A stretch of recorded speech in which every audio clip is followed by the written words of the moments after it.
warm-up game, which will be a 4-day first-class fixture next week, as they look to sort of do their final preparation before heading down to Southampton. How important was it for you and Cricket West Indies that this tour went ahead? Yeah, hugely important. I mean, look, we're a cricket organisation, so we need to get cricket back being played, not just at international level, but recreational cricket, schools cricket at every level. We want to get back being played. Clearly, we need to follow the advice of the ministries of health, not just here in the Caribbean, but obviously if we're playing away from home too. So it's not an easy process, and one that we have to be ultra cautious on, because player safety is so important. But at the same time, we absolutely have to do everything we can to get cricket back on at every level.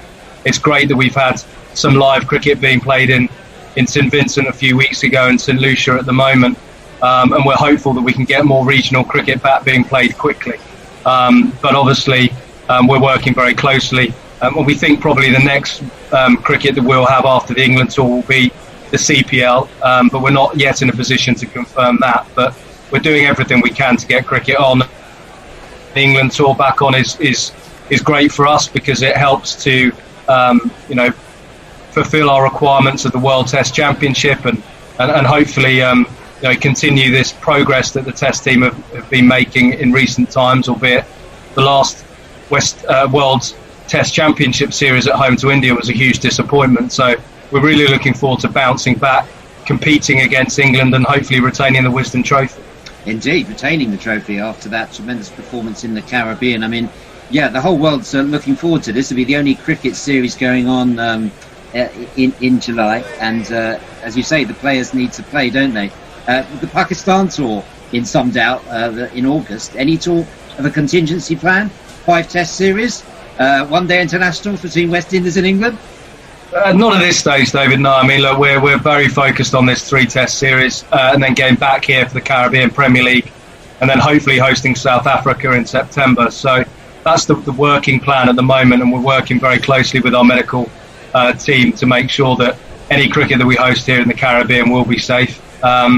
And yeah, look, it's a really unique opportunity for us. We're going to be the eyes of the cricketing world, and probably to a certain extent the sporting world, with people working from home, kids being off school in July. We've got the whole of the world watching West Indies cricket again. I think that's a fantastic opportunity for our players. And look, we're delighted that we've also got this unique opportunity for 10 reserve players, almost our A team, to be working for 7 weeks in world-class facilities at Old Trafford and the Rose Bowl under Phil Simmons and the coaching team, working alongside the players that obviously they want to replace in the Test team. It's a great opportunity for them to develop as players, for them to understand the difference of playing regional cricket or A-team cricket, and how big the step up is to the international scene. And we hope that this will sort of be a great opportunity for them in the future, so that when they do get the opportunity to play Test cricket, they'll be better prepared to make that transition and perform. As you say, the West Indies are getting a slot in July for the first time, height of the summer, and the only game, the only show in town. So it's good to see West Indies back there in July. There's no fans in the ground. Is that a factor for you? And how important is it to get this series out into the Caribbean as well? Yeah, look, I don't think it will be a big factor. I think once the players cross that boundary rope and they get into the live action, that they'll soon focus on what would be a very, very tough tour. We know England at home are going to be stronger. We know they're probably a better side than they were when they toured here in January 2019. But obviously we think we are as well. So I think it's going to be a great contest, and one that clearly we're hoping that West Indies will come out on top. It's going to be live and exclusive here in the Caribbean on ESPN Caribbean, and obviously we're doing as much as we can to make sure that on our social media channels there'll be digital clips and highlights on our YouTube channel every evening. So it's important that fans can follow the game here in the Caribbean. And what would you say to the big audience who follow this on the radio? There's no ball-by-ball coverage at the moment. Do you think you can put any pressure on to get some ball-by-ball coverage into the Caribbean? Absolutely. Obviously it's not our rights, it's ECB's rights, but we're putting as much pressure as we can on them. and what they can do within their contracts that they have with various broadcast and TV companies. But we'd hope at the very least that the Test match special commentary that Carlos Brathwaite will be commentating on from a West Indies perspective will be accessible to everyone in the region as a minimum. So, we hope that through TV, social media and radio that there'll be good coverage for all the West Indies fans to follow these games. As you know, there's been a lot of coverage in the UK at the moment about the decline amongst British West Indies players and young people of British West Indian origin playing the game. One great way to reach that second generation audience in the UK is to get this on air in the Caribbean and talked about over there. Yeah, look, I think, as I said, the eyes of the whole cricketing world are on West Indies and England, and obviously we sort of got most of the coverage for the past 2 weeks because we've been in camp.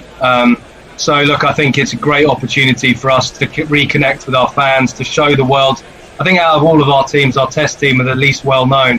Obviously we're defending world T20 champions, so our T20 and white ball players are very, very well known globally, predominantly through playing for the West Indies, winning those two recent World Cups in those formats, as well as sort of dominating the domestic T20 leagues throughout the world. But our Test team are probably the least well known, so it's a great opportunity for them to show their skills, show how talented they are, and ultimately we hope perform on the field. And as I said earlier, really important that the players come back to the Caribbean safely, but also with that Wisden Trophy. Well, you've done all the most to widen the pool of talent available. You've been talking to individual West Indies players, getting them all to be available. Do you think there's a role for Joss Butler, someone who plays both white ball and red? One of these young, Nicholas Purran or Evan Lewis, these guys coming through. Do you see them potentially playing Test cricket as well?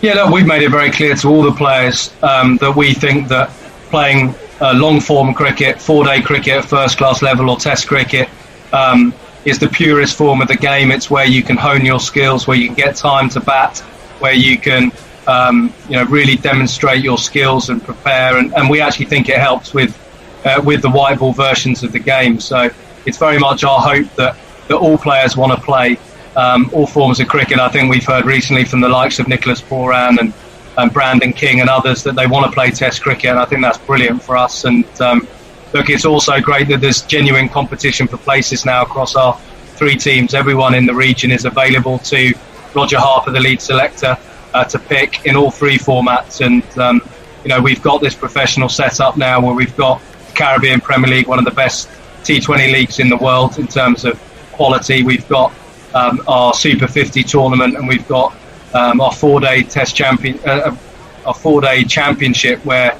we've got 10 first-class games. So, and we played a lot of A-team cricket, and we've now got the emerging players team that we've seen competing in Super 50. So there's real opportunity for players. We think not just from a training perspective, having 130 cricketers on full-time contracts, but also through competitions to develop their skills and to prove that to the selectors that they warrant a place in our sides. Jonny, you're on record as saying West Indies cricket gets a raw deal at the ICC level.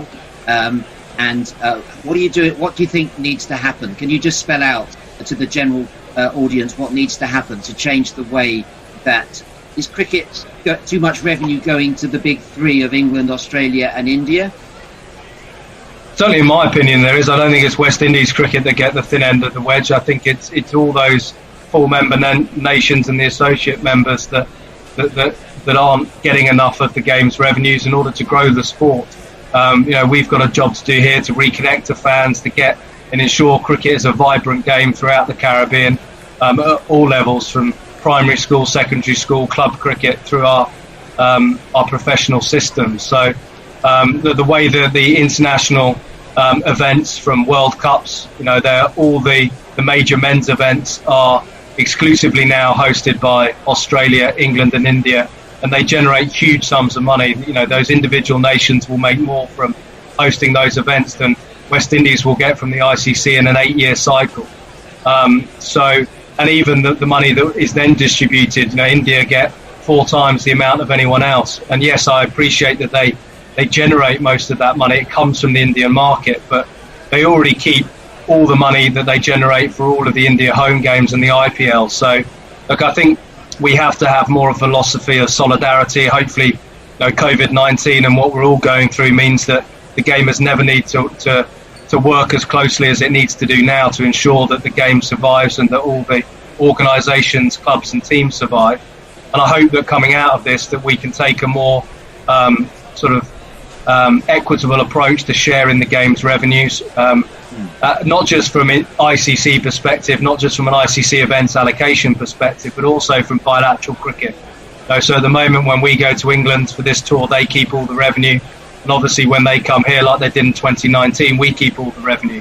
But being in one of the smaller territories, clearly that is stacked in the advantage to the big three, who keep 100% of enormous revenues and we keep 100% of much smaller ones. So I think we need a more equitable model, and I think we need to start to act like we're playing in these leagues, and that the American sport philosophy is very much you're only as strong as your weakest team, and by having all the teams being able to compete, I think we'll produce a better product. And that cricket has, and sport needs, uncertainty. We don't want to go absolutely to play the bigger nations and for people to think that the result is a foregone conclusion. So hopefully that will be on the agenda. I will continue to lobby and mention it publicly whenever I get the opportunity, because I think the game needs to change. Absolutely, and world cricket needs West Indies. It brightens up the whole game. I remember in my Channel 4 days, I managed to get £10,000 donated to Jamaica development and West Indies development, a training camp in Jamaica for the young West Indies team. And I was challenged about it. How do you justify this money? You should be promoting England. I said, well, England needs someone to play against. And exactly. I think we all look back with nostalgia against any England West Indies contract. Hello, listeners.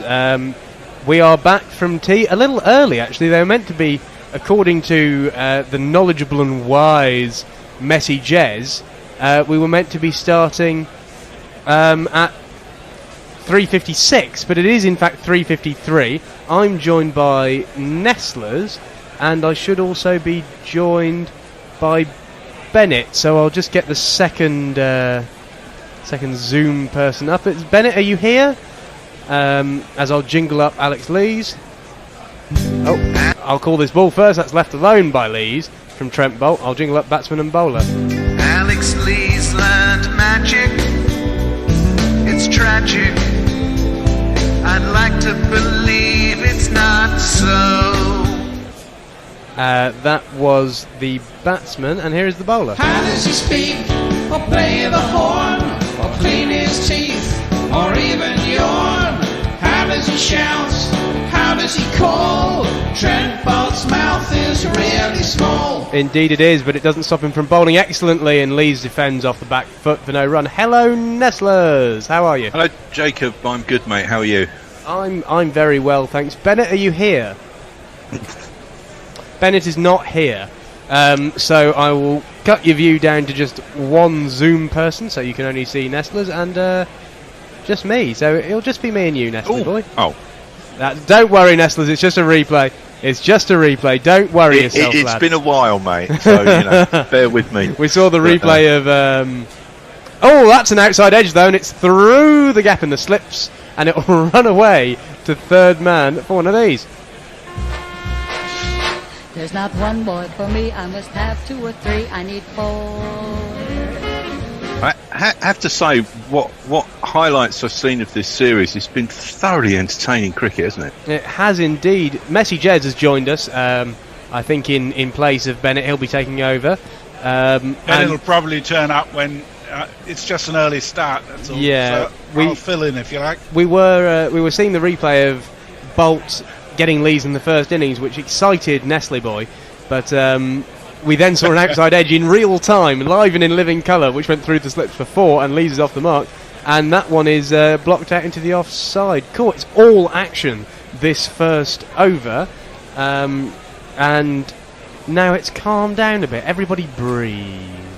Relax. Chill out. Hello, Messers, how are you? Oh, I'm all the better for seeing Nestlers back with us. It's been a while, Sean. It has. How good to see you. Has been a while. It is very good to see you back, although I was hoping to see Naylor today as well, just so we can taunt him about Leach. I can turn into Gally if you need me. It never works, you know. As in comes Boult, defended firmly by Lees, so firmly in fact it was almost like a drive, and Kane Williamson at extra cover had to dive to stop it. Just a checked shot there, lovely defence from Alex Lees, firm, and one ball left in this over. Ed Hocknell has joined us. It says double ton by stumps, no sweat. Well, well, the opening half of the England lineup hasn't been the spectacular one thus far, has it? No. I was saying to Jess, this series has been thoroughly entertaining, though, isn't it? In comes Boult, left arm over the wicket, onto Lees' legs. He's clipped it to fine leg. There is a man there, so he'll just get one. And he'll nick the strike, so I don't have to play Zachary's jingle. By the way, there is on Twitter a poll at the moment, the Zach Prediction League, ZPL. How many runs will Zach Crawley get before he edges one to slip? Go and vote. Bennett's here. Bennett is here, so Messers will hop off and we'll have Bennett. Hello, Bennett. Hello there. Caught out by the early start, were you? So was I. I wasn't, yeah. I was actually just grabbing something to eat and I didn't realise the game had started. Neither did I. Don't worry, I was in there with Hendo and I went, bloody hell, they're on. They're 3 minutes early. What's going on? I had to sprint in here and turn off babbling with Brook. Any socials, Nestlers?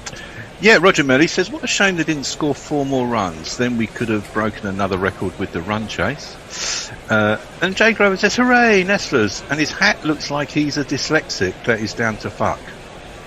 As Tim Southee is the bowler at the other end. He's into Lees, on his hip, clipped away, down towards third man, and his third man won't get there. He's one of these.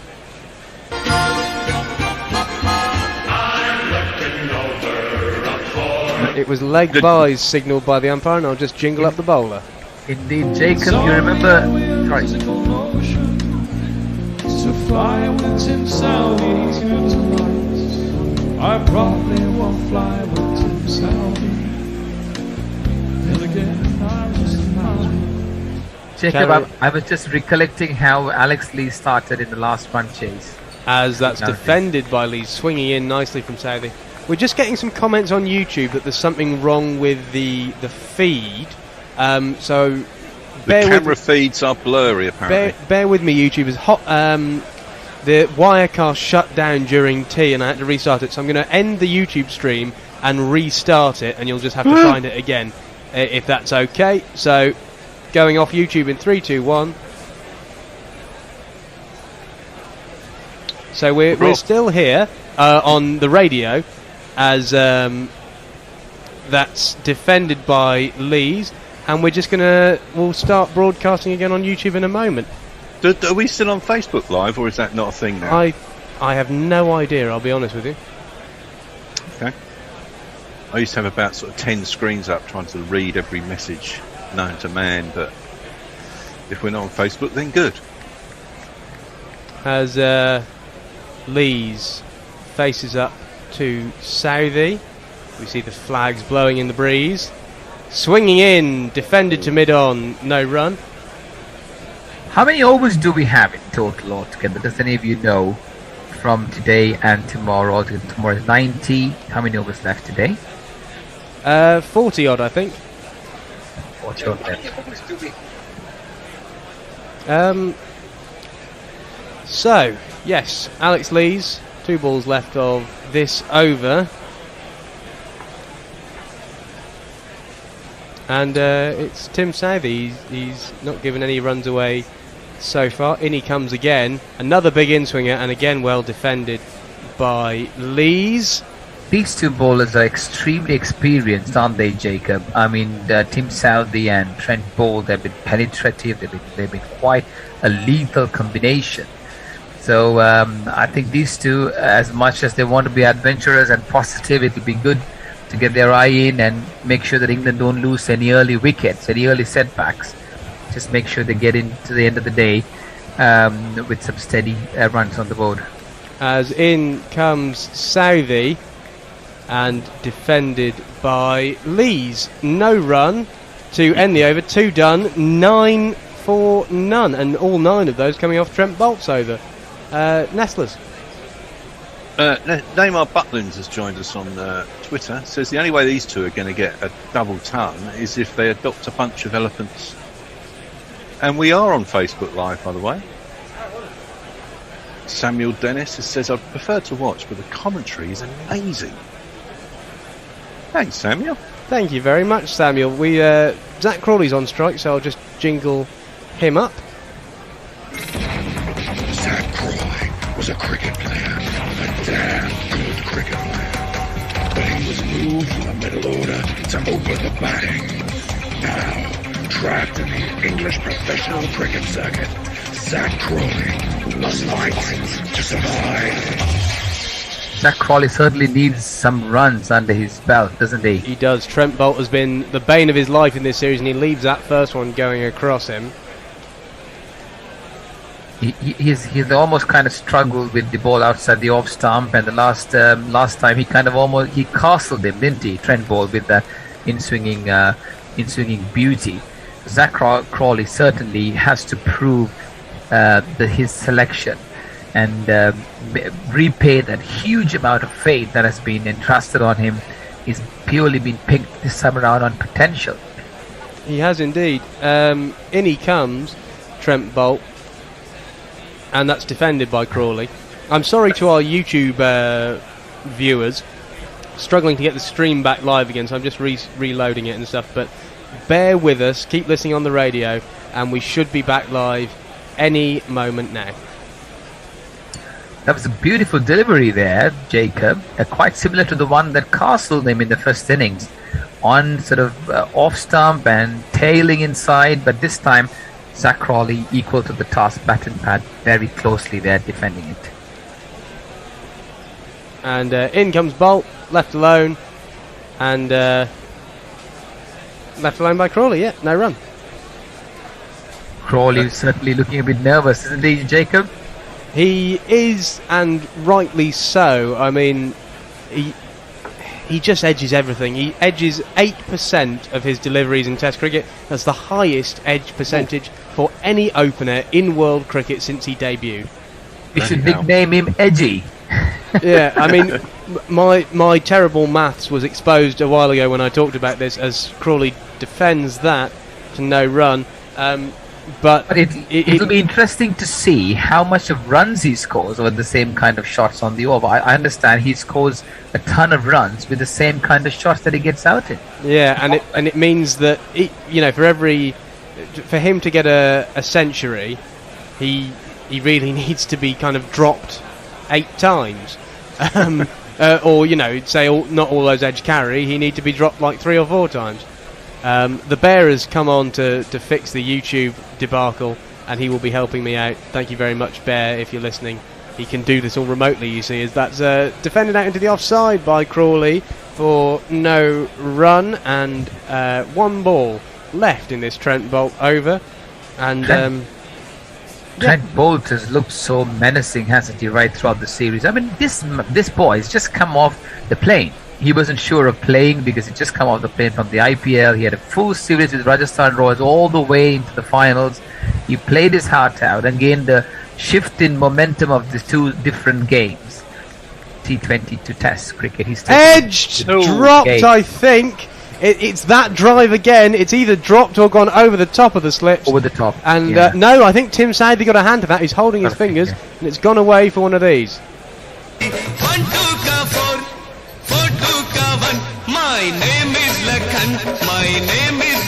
Let's have a look here. It's the big drive. It's dropped by Tim Southee. It's come off the top of his right hand, and it's that danger shot for Crawley. Every time when he drives, he's trying to drive square there, and his bat is facing towards mid-off. He has too dominant a bottom hand. England need to fix this problem. And this is appalling, isn't it, at this level, Jacob? Because I remember listening to a kind of commentary from the great Sachin Tendulkar, and he used to say the pull shot, he always used to struggle. So hence, for a number of years, he refused to play the pull shot until he got himself ready. driving straight, nicely done. It's poor from Crawley. It's the same error over and over again. He drives, when he's driving straight, he drives to mid-on. When he's driving square, he drives to mid-off. His bat is angled in such a way that the edge is leading towards the ball. And it's just a huge technical flaw.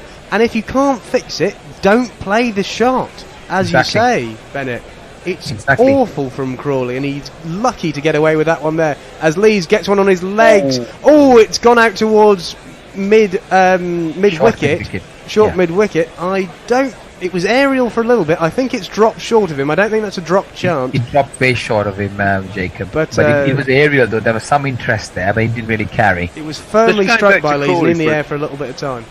Going back to Crawley for a second, if we can see it, surely the England coaches can see it. Well, I think. So why aren't they fixing it? I think they do see it, but and I think they're trying to fix it. But I think his bottom hand is so dominant that it's hard to readjust him. He has made some adjustments to his hips, as that's left alone by Lees outside the off stump.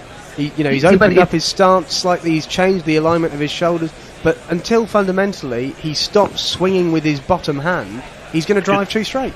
Because that's what coaches are for. Exactly, and it's schoolboy kind of fundamental errors, right? And at the international level, with all this analytics and all these people that are involved in trying to get these video clips through, it's a sitting bunny, isn't it? It's a matter of time. I mean, if he's just in the third over playing this kind of shots, that's a brilliant phrase. A combination of bunny and sitting duck. The sitting bunny, as Lee drives beautifully square. That's how you play the square drive. And it goes away for one of these.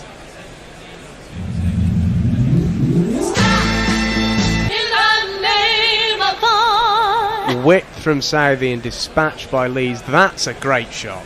That's gorgeous. Full face of the bat. Wrists turn to direct it out towards the deep point boundary. That is exactly what Zach Crawley is trying to do failing to. See, I mean, that's a classic example. Alex Lees, he's not the most talented of batsmen, isn't he? He's a bit more of an Alistair Cook mode. But he plays well within himself. And that's the beauty that you see in this man here on the screen right now, Alex Lees. As in his Southee, and again driven, but this time we'll find the fielder. So, no joy there for Alex Lees. But they do see a lot of potential in Zach Crawley. They speak very highly of him. They think they can build this top order around him for the next decade or so. But it's about time that he kind of really, put those numbers in to sort of make sure that he repays that confidence, the vote of confidence has been given. As in comes Southee, defended by Lees, solid defence, and that's the end of the over. 4 done. That's 17 for none, England. Sophie in KL says you're on Facebook Live for days 1, 2 and 3, but now Jacob's in charge today, so who knows? I think you're doing sterling work, Jacob. Facebook Live just went down for me, says Anil Harris. We've just quit Wirecast, so I don't know if we're actually on air at the moment, because the Bear's trying to sort out the YouTube stuff. Okay. Let's see if I can find you on YouTube while I'm across social media. Like the thing that is across social media. Nope. I think we're about to start recording again. I see the Bear's mouth hovering. No, it's gone again. Anyway, just in case anyone can hear us, Crawley clips off a hit. He's gone for a quick single and Alex Lees has turned him down. He's had to dive back in. And no run available there for Zach Crawley. I think Crawley's trying to get to the other end, isn't he? He wants to get off strike, and see that's another kind of useful ploy to sort of adapt. If you're really feeling a bit nervous and anxious, you're not in the grade of forms, just rotate the strike, pick the singles up, let your partner sort of take most of the strike. Just watch the ball and slowly sort of fight it out there. I've seen great batsmen doing that over and over again. They get into form whilst they're actually in the middle of the innings, because they just put toil hard to sort of do that. That's exactly what Zach Crawley is doing. I hope he comes out of it well. In comes Boult, left alone by Crawley. outside the off stump, no run. Yeah, you don't have to score every ball, do you? It's a bit disturbing. I'm just seeing IPL. things happen on the computer in front of me. And sorry, Jacob. Sorry. If you want us to take over a bit, just let us know. No, it's fine. It's not stopping me from commentating at all. It's just like the bear can control everything here remotely. So I'm just seeing the mouse moving and him doing different technical bits. Tuning is working, so that's one thing. Okay, that's odd because I don't know if we're on air. That's a late defensive shot by Crawley, and he's got to be careful there. Thought about leaving it, realised he didn't want to, and just dabbed it down to the.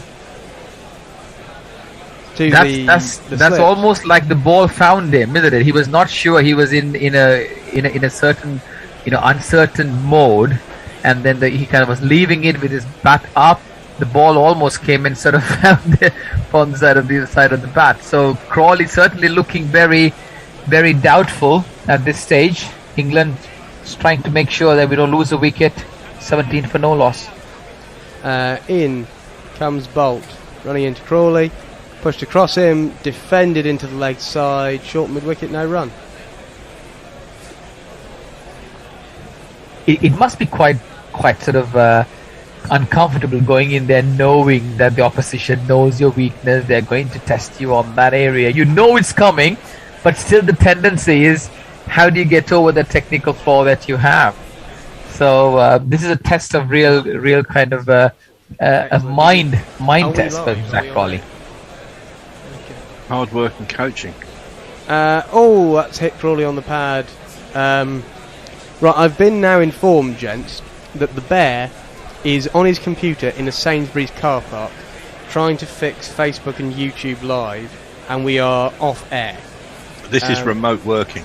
Yes, it is. So we are off. That didn't look like the worst LBW No, you're show not in the off world, air. actually. We're not off air. No, TuneIn is working fine. Hendo has told me we're off air. TuneIn is working fine. So some people can still hear us. So we will carry on commentating for your pleasure and enjoyment. All 5 of you. Here's Crawley driving, nicely driven, but won't beat the man at. He's run him out! He's run him out! Oh no! Unbelievable. He hasn't. Crawley's hit the drive. He hasn't beaten Kane Williamson at mid-off. He's gone halfway down the pitch, sent Lee's back, and Williamson has direct hit the stump, and he's gone. Lee's looks unhappy about that. That is. What's happened there? Oh Lord! And no, it's not a direct hit. Even then, it's out. God. Well, there's only one jingle I can play for that. Here you go. Just out.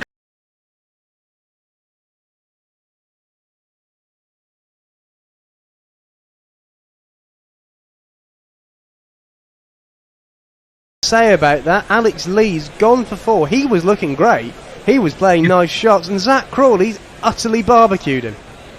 You could almost say that Williamson sort of should take credit for that wicket, doesn't he? He pounced himself, stopped the flowing extra cover drive, stopped it, and then both batsmen was right in the middle of the pitch. Yeah, so Zach Crawley sends Alex Lee's back, and he was in no man's land. He just didn't have time to get in because Williamson put a nice throw back in to the bowlers, and Trent Boult picked up and took off the bells. That was the end. Game over. Zach Crawley has decided it's not enough for that drive to get him out. He now needs it to get everyone else out.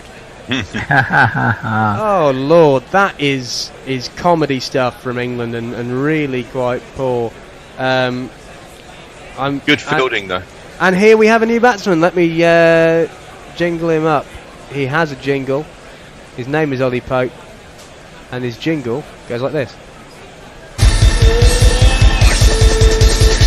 We got a Pope, take a good hard look, it's Ollie Pope. It's Ollie Pope, it's Ollie Pope, take a hard look at Ollie Pope.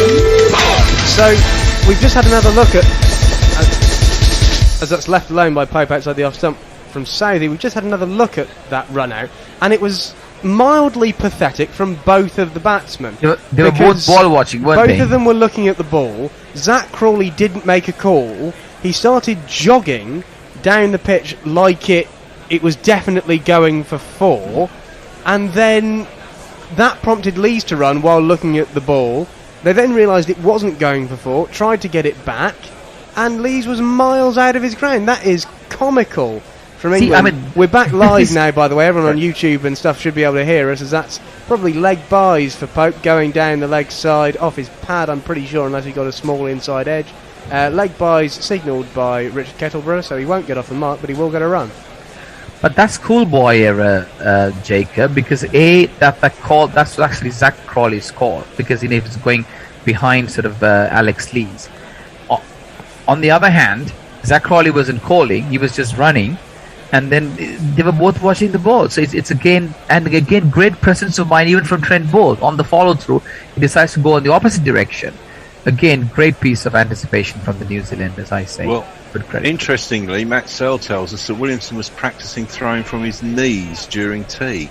Oh, well, that's coming useful. As in comes Southee to Crawley, and big inside edge onto pad. No run. We are now back live, so everyone on YouTube should be able to see and hear us. Everyone on Facebook and so on should be able to hear us. And I would just like to say a huge thank you to our very own Bear, who has taken the time out of his day and his Sainsbury's shopping to fix that for us, because I don't really have a clue what I'm doing, and he's done it all remotely. So we get on air because of the Bear, and we stay on air because of the Bear. Thank you very much, Bear. We'll give Bear a good bear hug when we see him. I owe him a pint. As Crawley walks down the wicket, and inside edges onto his pad again. And yes, Bear, you can remind me of that, and you can collect on it. I do owe you a pint. As we have a look again, Williamson, maybe they thought it got past him, but he throws brilliantly from his knees, and Zach Crawley just starts sauntering down the pitch like an absolute muppet. Here it is again. He just goes, yeah, and then stops. Lee goes, oh, bloody hell, you stopped. I'm not going to run then. Tries to run back and gets run out. That is... whoa, it's offensive from England. It's offensive. Absolutely appalling. In comes Southee to Crawley. Leaves alone outside the off stump. Crawley owes a lot of runs now. If he doesn't get 100 here, he needs dropping. Ben Compton, get him in. He's got to score Alex Lees' runs as well, isn't it? As much as his own. And Lees has looked by far the better opening partner of the two. Indeed. So Pope's actually also a very nervous starter, Jacob. He doesn't start very well. So, the later he came after the new ball was actually, used a bit, may have been better for him. Now he's exposed there. He's back to old school England, coming in 5 overs in for under 20 for 1. Loving it. Joe Root will be in a sec. Crawley does drive, straight back to Southee, no run. Target of 296. They've got a lot of time. There's supposedly about 40 overs left in the day's play today. And then all of tomorrow, about 90 overs, supposedly. End of the over, Nestle. Jay Grover says, the lad opposite me just took a swing at his plant. It can't have looked good. Is this in the house opposite Jay, or are you somewhere? Are you at Glastonbury? Hyde Park, maybe? Who's on in Hyde Park today? We've had Elton John, the Stones. Is it Adele? And Andrew Miller has flamed us on YouTube saying, this is why I never pay for this, it crashes and we miss things. Well, don't worry, Andrew, we don't get paid. If we did, it might not crash. And Andrew says, if I was a Patreon, would it still have crashed? No, we only put it off air for the people who don't pay. Brian in Brisbane says the Gorilla Towers camera feed is good, but Nestler's is poor, and Bennett's isn't real flash either. Well, Nestler's camera is not the best in the world, I suppose, as that's left alone outside off stump by Ollie Pope. It's 4K. Oh, you just actually look like that, Nestler's. Sorry. Shh, boom. He's here all week, unfortunately. I'm not actually. This is my last day in the studio. I've been the baby bear for too long, and I'm remotely working tomorrow. Oh yeah. Frank Rockefeller says cleaned carpet in a house run by a criminal cult associated with the Seagram's fortune yesterday. Missed a lot of cricket. Ollie Pope drives at 1 and misses it. That was a pretty wide full ball, and he probably had not much business driving at it, as it was pushed across him from Boult, and it's just missed the top edge of his bat. Hang on, we've got a Rockefeller cleaning a carpet in a house associated with the Seagrams? Doesn't seem right, does it? That's a whole conspiracy there wrapped up in one message. And Pokey Bumfinger says Nestlers is going for a ransom demand aesthetic. As Boult in, Poke cuts off the back foot, away from his body, going across his stumps. There's a point there. It was firmly struck, but no run. No joy for the Pope. See, I mean, the way Pope goes about his business usually, he likes to be busy, a bit like the Ian Bell move. He wants to be busy, rotate the strike, get some runs at the beginning, and when he doesn't get that going, then I've always found that he's quite sort of not quite vulnerable in the early stages. So let's see how he gets through with his opening outburst, Trent Boult and Tim Southee. What's the weather forecast for Leeds at the moment in Headingley? I think there is a chance of some showers, but it may just miss the ground to the north. As Boult running in briskly to Pope, leaves alone jerkily outside the off stump, just sort of twitched his bat up, really. It was an interesting one, that. He does leave a bit like that, actually. He withdraws the bat very quickly and quite late. Rob Kendall's in Portugal and has just discovered our commentary on TuneIn. He won't be bothering with either 5 Live when I get home. Good man, Rob. Welcome on board, mate. Stephen Kelk on YouTube has also just said he's just tuning in. I don't know if he's new or if he's not. If he's returning and tuning in, but welcome, Stephen. As in comes Boult. Straighter edged, short of the slips. Ooh. Short of the slips. That's the shot that's got. He had no business to play that shot, didn't he, Jacob? That's the one that gets him in trouble. Especially, he does have a problem with left arm pacers, and when it's just pushed across him like that, he fiddles forward, and it goes across the face of his bat. That shot he was almost like giving slip catch practice, the way he was doing that. And he's lucky it's just dropped short of said slip. He had one when he made that brilliant 100 at Trent Bridge that went between the slips on exactly that shot. And he had it in Australia against Mitchell Starc as well, as that's defended by Pope off his legs. Exactly that shot, and it was the one which famously went between David Warner and the wicketkeeper. I can't remember his name. Carey. And they just looked at each other and went, well, why didn't you get that? That was Ollie Pope against Mitchell Starc. Nestlers. Martin White says, I think sometimes it's easy to criticise the technique of a batsman. I remember Gower attracting glowing praise when he creamed one through the covers, and then the opposite when he edged the ball to slip. I could never see any technical differences between the two shots. Yeah, it is easy to criticise when you're not actually out there, but that's part of our job, I suppose. The ball is 7 overs old and they just tried to change it. It is getting ridiculous. Lockie6 on YouTube says, the collapse is on. I smell doom and it smells like cat piss. And in fact we have a jingle about that. Cat piss? Doom. I like... In reference to our beloved Josie Oak, he always says that we're doomed. That's an appeal from Southee. Inside edge from Crawley, maybe? I mean, it looked pretty good. It looked good if there's no inside edge. Kettleborough says no. It was straight, and I think they've accepted an inside edge because I don't think Kane Williamson has interest in reviewing. But that's the 3rd or 4th ball, straight ball, not doing a huge amount, that Crawley is inside edged onto his pad. Yeah, big inside edge there, playing the straight drive. Again, he's driving that straight, but it's going towards mid-on, and so he's catching the inside edge of the bat. The inside edge saved him, Jacob. If not, he would have been a sitting duck. Absolutely, or a sitting bunny, as you said earlier. Yeah. Again, that straight, defended by Crawley, no run, but he's inside edged onto his pad about 4 balls. He did last year against India get out to an inside edge, and also it's looking like his front pad is going to be challenged here. Absolutely. Zach Crawley has been put to the test here in this last session. We'll see how he comes out. Well, Frank Rockefeller says Crawley will save the day. I'm not sure about that one. As in comes Southee. Big drive from Crawley, and don't run.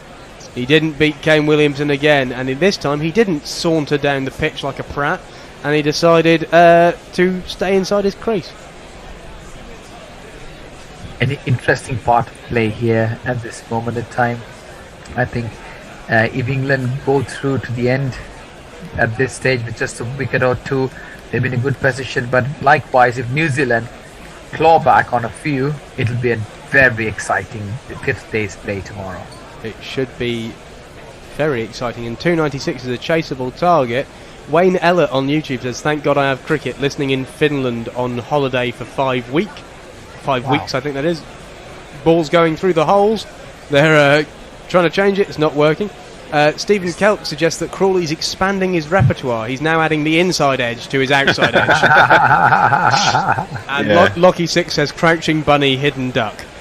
As that's defended very late by Zach Crawley. Very late. He just plonked the bat down on it. It's gone down into the ground and bounced back behind the stumps, not all that far away from them. I think in my general terms, in a situation like this when a batsman is struggling with the technique and he's been baptized with fire, ball in, ball out by the opposition, it's always good to say, hey, take a break, go back to the county system, get some runs under your belt, change your work on technique with the county coaches and come back. This is pathetic to watch. In comes Southee. Oh, is that an inside edge? It is, I think, and it's been dropped by Blundell. Either that's cut Crawley in half or it's an inside edge. It's an edge, definitely inside We'll have a look. It's deviated significantly, gone through the gap between bat and pad, which is a gaping chasm in Crawley's case. And, we'll have to have a look at this. It's definitely an edge. In comes Southee. No, it's not an edge. It's just gone a mile off the seam and gone through Crawley's gate and beaten him completely. He's lucky not to be bowled. Oh, that's tough. The problem with what you were suggesting, Bennett, though, is that when Crawley goes back to the county system, he doesn't score any runs. Last year he averaged about 16 in the county championship. This year he's averaged about 30. Not much. Pope plays into leg side, ends the over. 19 for 1 England. No run. See, but very, very often, like for example, like Josh Butler, when he was picked out of the county circuit, he was not known, he was not scoring runs, but they just picked him purely on the fact that they liked the look of what they saw. And then he didn't score runs in Test cricket. So, he didn't. But then he came into the ODI setup first, didn't he? Before he came into the Test setup, but he did perform there. But anyway, it's more the technique I'm referring to. Like if someone needs to work on that. Nestler's socials. Alfart Play says, did Jack Leach have nominative determinism? Leach, a person who clings to another team for personal gain, especially without giving anything in return. But not today. Well bowled, Leach. Yeah, well bowled, Leach. Are we due a change soon? End of this over, I think. And well bowled Leach. That's firmly pulled by Zach Crawley. Trent Boult dropped short, and that is one of Crawley's good shots, actually. And he's played it very nicely, and it's gone for one of these. And if you kids can't listen, then you bound to see the way you get shot for crossing a boundary. The thing is with this is you can overcome technical deficiencies with a bit of confidence sometimes, not just in cricket, but the trouble is it's just after you're talking about it, it just seems every time he hits the ball he edges it. Absolutely, and also even when he does get 100, they're so few and far between. He got one on a really flat pitch in the West Indies, and then the next flat pitch he played on, where everyone else looked like it was easy to bat, he made it look like a minefield. And he got 267 on, according to the records, the third flattest pitch in England since records began in 2006. So on certain flat surfaces, he plays well. He did well on a flatter pitch in Australia, but overall, he's not doing fabulously, and he's nowhere near consistent enough to be a Test opener. And that's a lofted drive God, the ODI style is coming. He's decided I can't play it along the floor without edging it, so I'll just smash it to the boundary for one of these.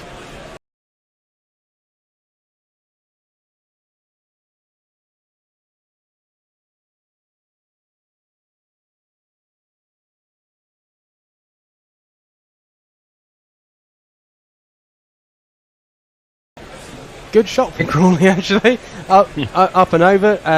Hammer Ted has joined us on YouTube saying he's currently in Latvia, 20 miles from the Russian border, and stumbled upon us while desperately searching for live commentary. Enjoying the stream. Thanks and keep up the good work. Well, welcome, Hammer Ted. Thank you for joining us as Crawley leaves outside the off stump. And please join us again.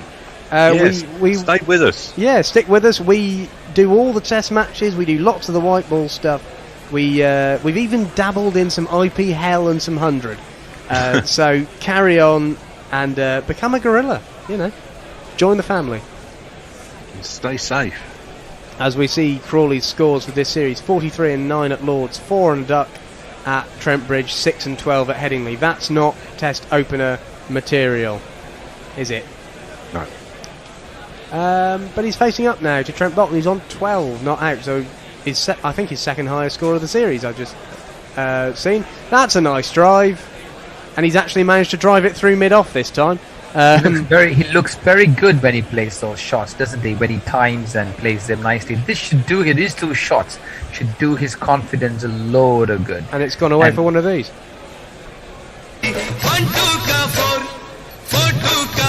My name is Lakhan. My name is Lakhan. It's almost taken out Ollie Pope's knees there. Kneecapped him. Boult's 21 off. This is his 5th over, and he's 0 for 21.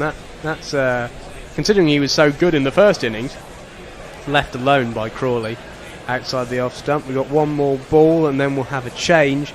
It will be Gorilla Hendo in my ball-by-ball seat. I'll be moving to socials. We'll say goodbye. No, sorry, Jacob. Oh no, it will be Bennett because we've done the switch. So Bennett will be ball-by-balling. We'll say goodbye to Nestle. I'll be in the socials, and Jason Hiscox will be joining us on the summary after this ball. But you're back on again later, Nestle. So I am. It's not a one and done sort of thing for you. No. As in comes Boult, final ball of the over, driven sweetly through extra cover. He's actually hitting the drive today, and it's gone again for one of these. 1, 2, 3, 4.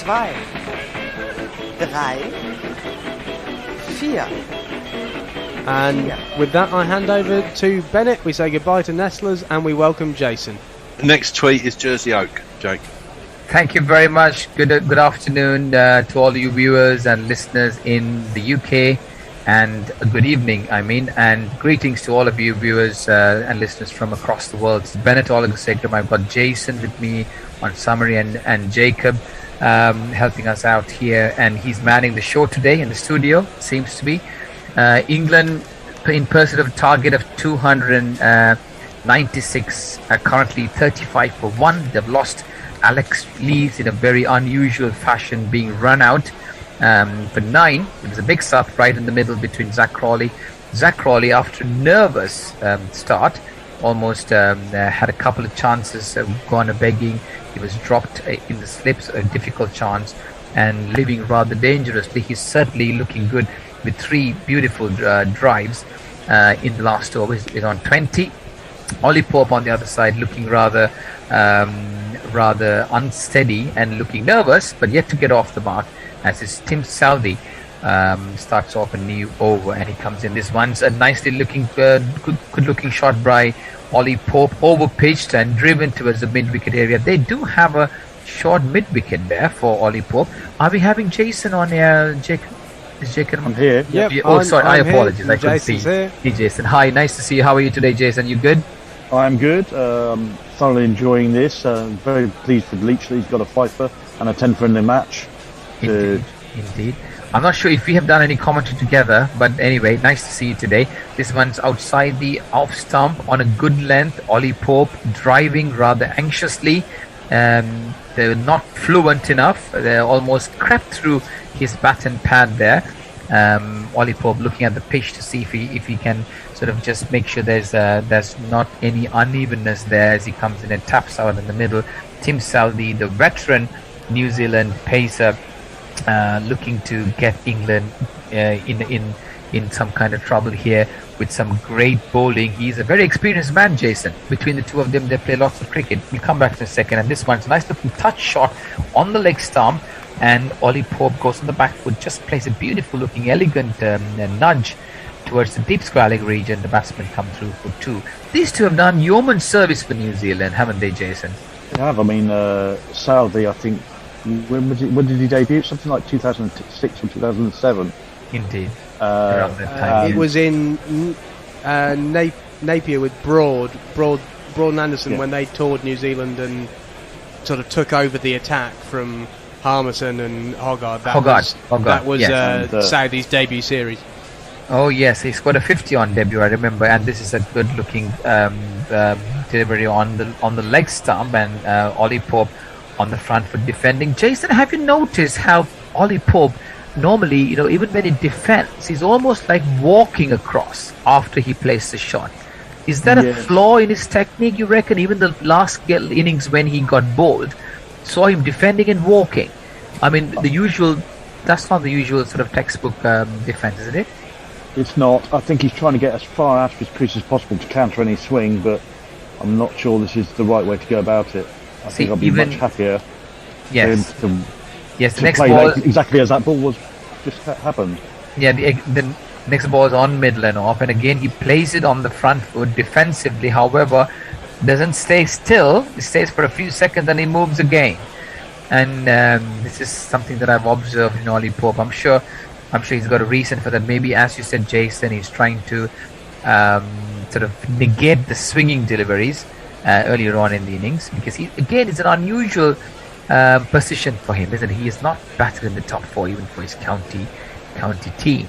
But here he is, Ollie Pope, great chance to impress and cement his place. And this one's over pitch, nice looking drive. Yes, he beats the fielder on the mid-on area. A diving stop couldn't prevent the ball from passing the fielder at mid-on. A good way to get off to the first boundary for Ollie Pope, and he moves up to 6. Zach Crawley on 20, and over to you, Jacob, for a jingle.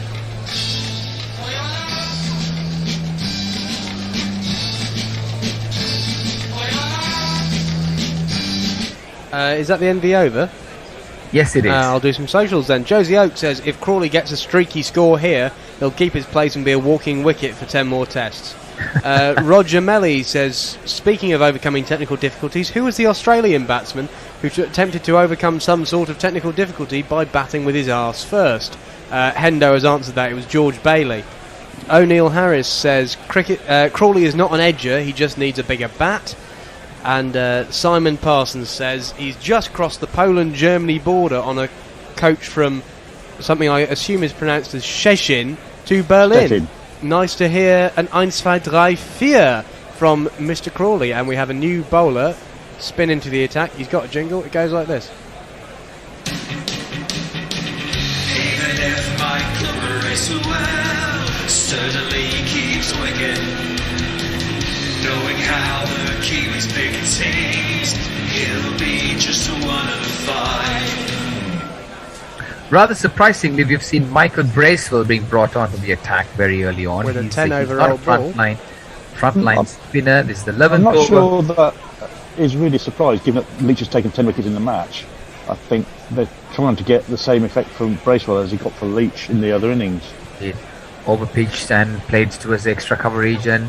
And Williamson picks up. This time the batsman certainly will be treating the ball, the calls, with a lot of respect when the ball goes up to Williamson, seeing what he has done. The elder statesman certainly looking very agile in his position in the field. Bracewell certainly not a frontline spinner, isn't he, Jason? But this one's played uppishly, but rather safely towards the mid-on area. There is a longish mid-on, and the batsmen have enough time to go through for a second. Do you reckon New Zealand will miss playing a frontline spinner, Jason? I think, having seen the pitch now and what Leach has done on it, they would have played Ajaz Patel if they'd given the opportunity. Indeed. Again. Bracewell comes in this time, a good turn for him outside the off stump, turning in viciously, and Zach Crawley on the front foot, defensively played. The ball just falls dead. He just got a bit of an edge there. Zach Crawley goes onto his body, but no damage done.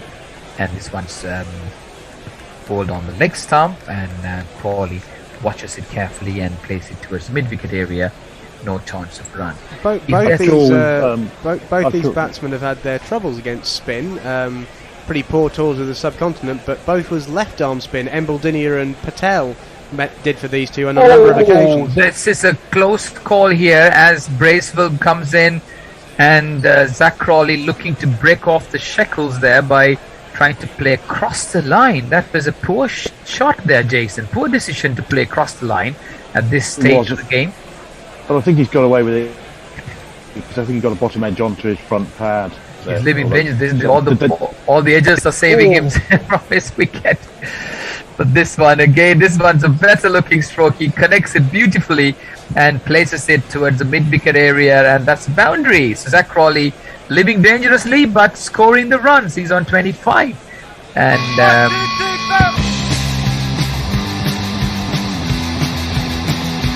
struck hard. Indeed. That's the end of the over. Jacob, do you have any update? We've got nothing new on Twitter, but we do have on YouTube, no doubt. Yes. So Lockie6 says they care like Boris cares about tucking his shirt in. Himanshu Ruhela says, can't wait to the 2023 Ashes. Did you see this England side will beat mighty Aussies? The Ashes is sooner if Putin has his way, Andrew Miller says. And Andrew Miller also says any side can beat anybody on the day. But he also says I'm drunk but very well, thank you. Pokey Bumfinger says the side isn't anywhere near Ashes ready but improving quite nicely. A new over begins at Tim Southee bowls, over pitch delivery and played towards the mid-off area, no chance of run. New Zealand batting first scored 329 and England in their first innings 360. New Zealand second innings 326 again. Daryl Mitchell and Tom Blundell certainly blunting, sort of staying and having some two good partnerships there in both innings, and they scored 326. England in pursuit of a victory of 296 on day 3 today here at Leeds. They are 47 for the loss of Alex Lees's wicket. Tim Southee comes in. This one's a beautiful delivery outside the off stump. Bit of a movement there. Tim Southee is very clever at using the crease, isn't it, Jason?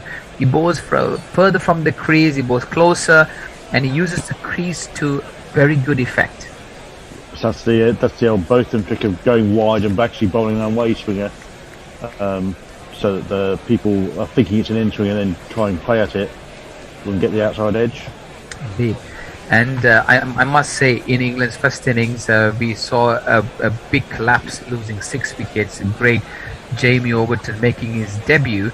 A fantastic 97 from him, ably supporting the great Jonny Bairstow in his 160. So great partnership there in the middle. As the next ball slightly over pitched, Ollie Pope plays it towards the mid-wicket area. No chance of it. The batsman having a little bit of a chat, trying to figure out where the movement is from the bowler. Ollie Pope quite getting used to his new position at number 3. Certainly the management under Bass certainly love his style of batting. So do they like Zach Crawley. Quite similar young men with great potential, great ability and great courage. They're very aggressive batsmen who don't get bogged down. They keep the scoreboard ticking.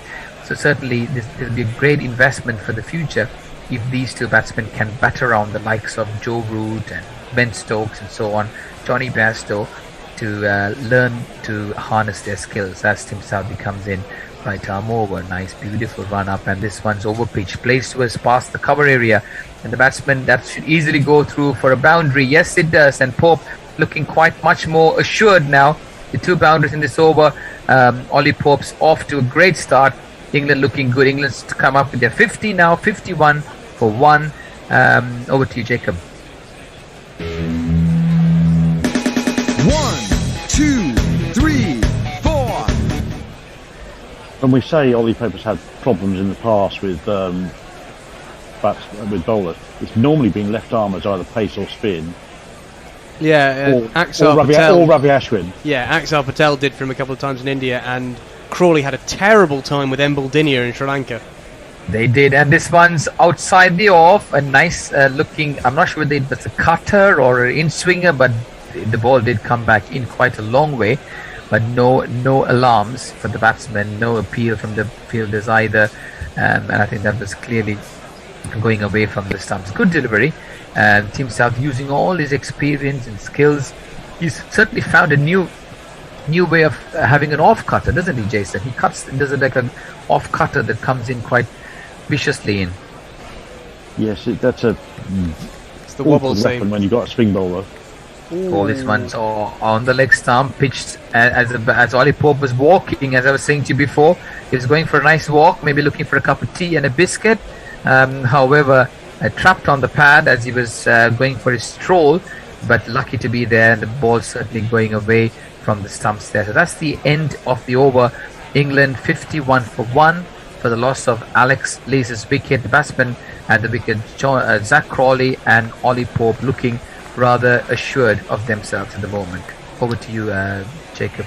Joe Grover, I think we've missed one of his tweets because he says, "Am I banned from Twitter again?" Oh well, nothing of value was lost. Over to YouTube, we have a few more. Andrew Miller says New Zealand and the Netherlands are no way in the same league. I think that's to do with something else on the chat. Australia will expose all their hidden ducks in public. There will be many public prosecutions, says Lockie6.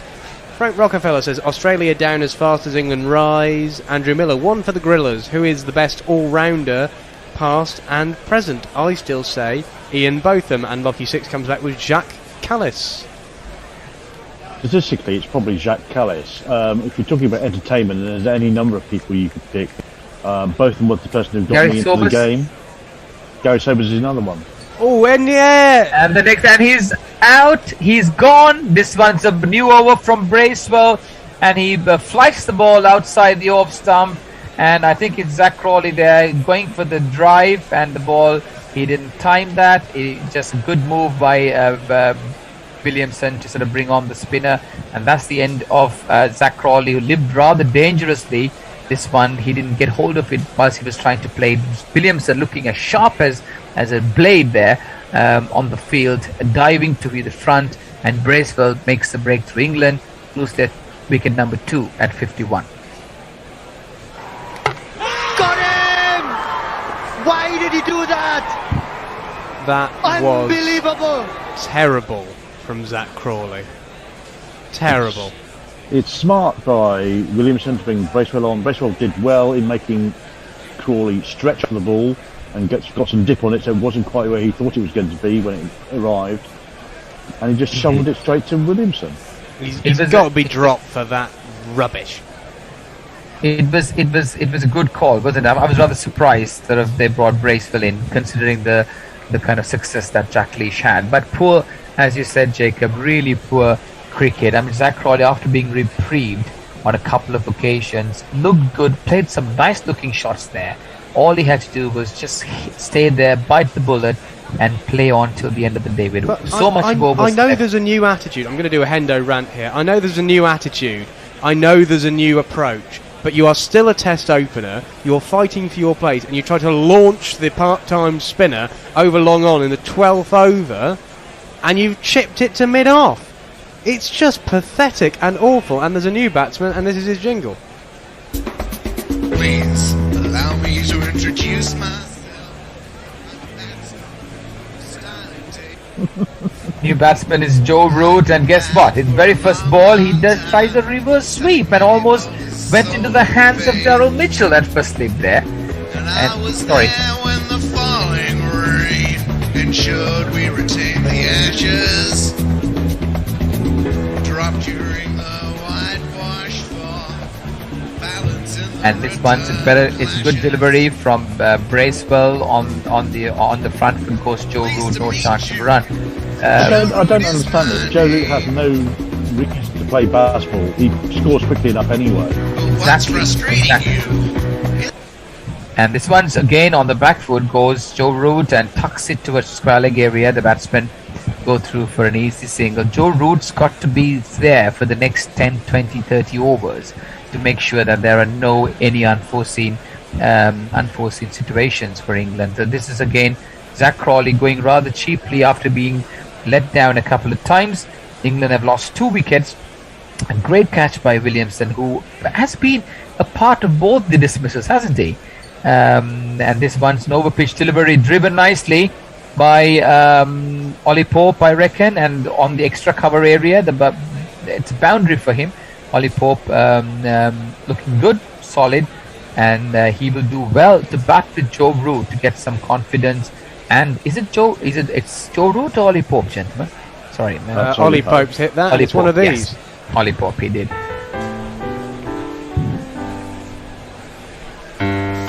Sorry about that. I didn't realise just how bloody long that Joe Root jingle is.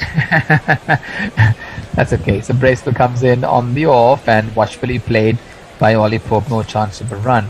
Bracewell is the nephew of John Bracewell and also the cousin of Doug Bracewell, who was a fast bowler who actually played for New Zealand not long ago. Apparently there were 4 siblings, John Bracewell and 3 others.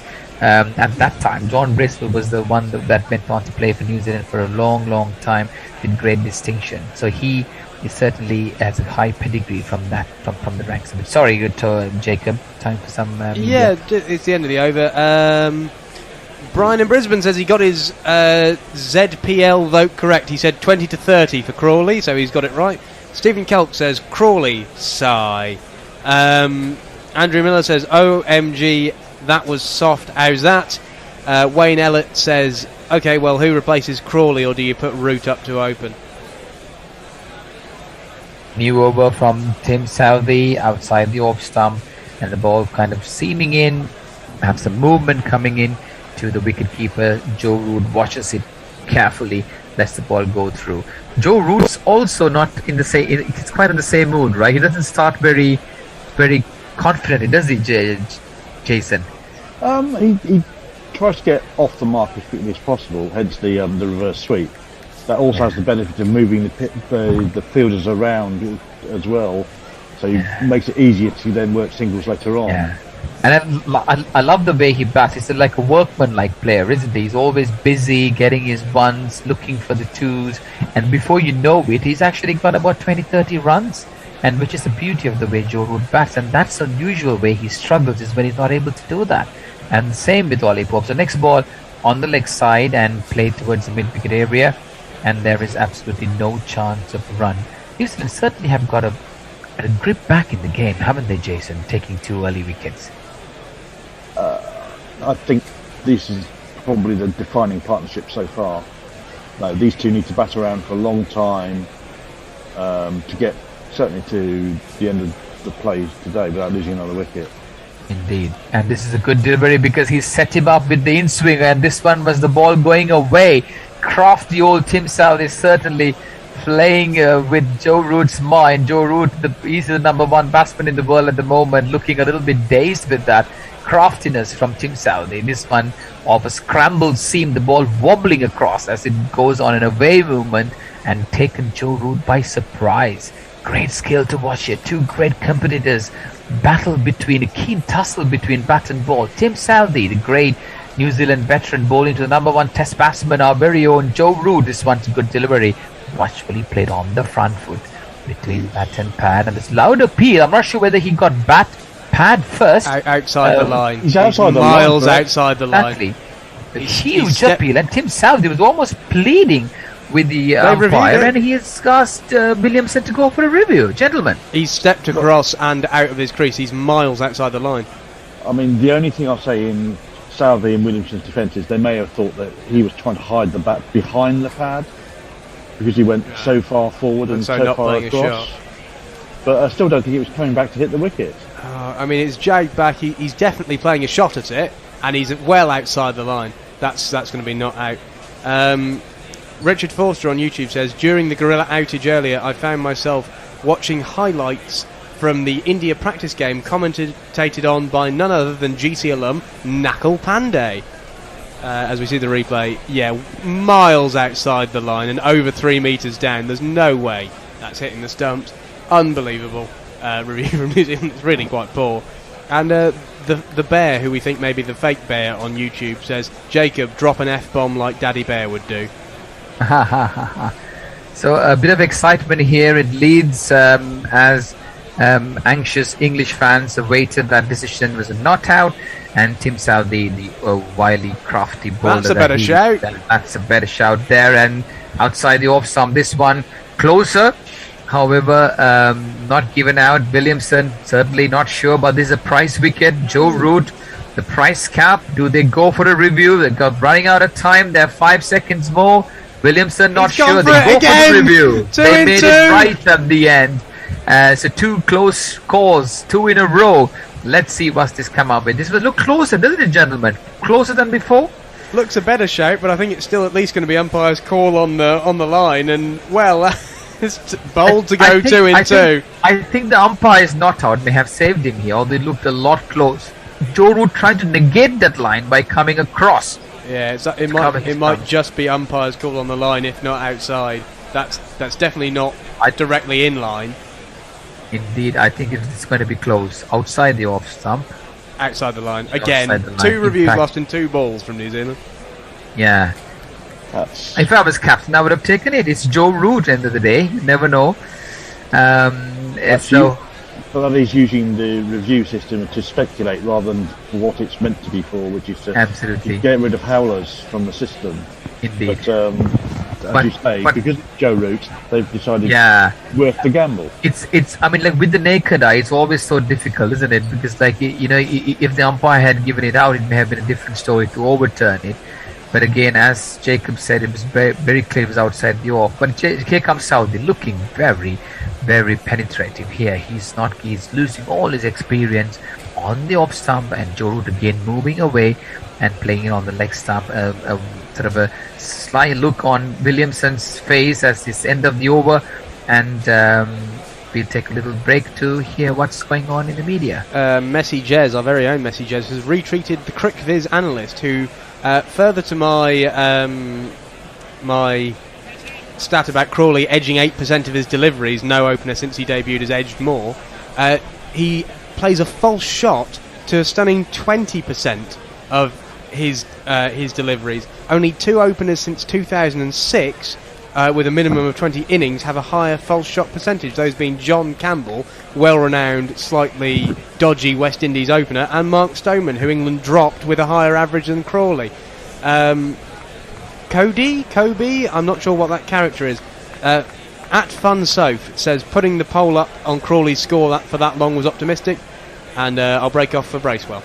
And that's the new over beginning again.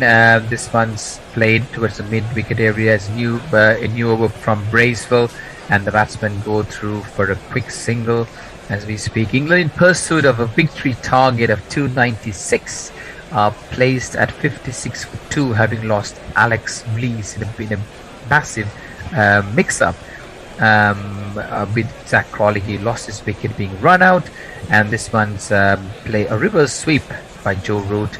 He's certainly not giving up on playing his reverse sweep no matter what his side situation is. Yes, so at the end of the over will be changeover time. It'll be Hendo doing ball by ball commentary, and this is again outside the off stump. Jason, an interesting over here, a testing over from Bracewell. I think he will try to get in above his eye line and get him to play forward. Joe Root is very often just plays back and fiddles it. Bracewell this time on the off stump, and Joe Root's not letting go on that, just goes on bended knee and has a long sweep there and goes towards the long leg area, and the batsmen have time to come back for 2. So it'll be Hendo doing ball by ball, Messrs will come, Hendo doing ball by ball, and Nestlers will come on to the social media section, and summarizing will be done by Messrs just after the end of this over. Jason, whereabouts in the world are you based in? I'm based in South London. You're in South London. Great. I'm not very far away from Gorilla Towers itself. In its secret location, which I definitely didn't almost reveal. Over pitch delivery, and this one's another sweep. I'm not sure whether this is the right choice of shot selection for Joe Root, given the condition of the game, but this one's again watchfully played. It's very important for Joe Root to be there right to the end. So that's the end of the over. Yeah, we'll have a quick change. Hendo's going to hop in, and I'll just play a little Patreon advert while we change over. Josie Oaks, the next tweet. Indeed. Thank you very much, everyone. Thank you. Have a good evening. Alternative cricket commentary. Bringing you laughs, bringing you jingles, bringing you joy. We are Gorillas. We need your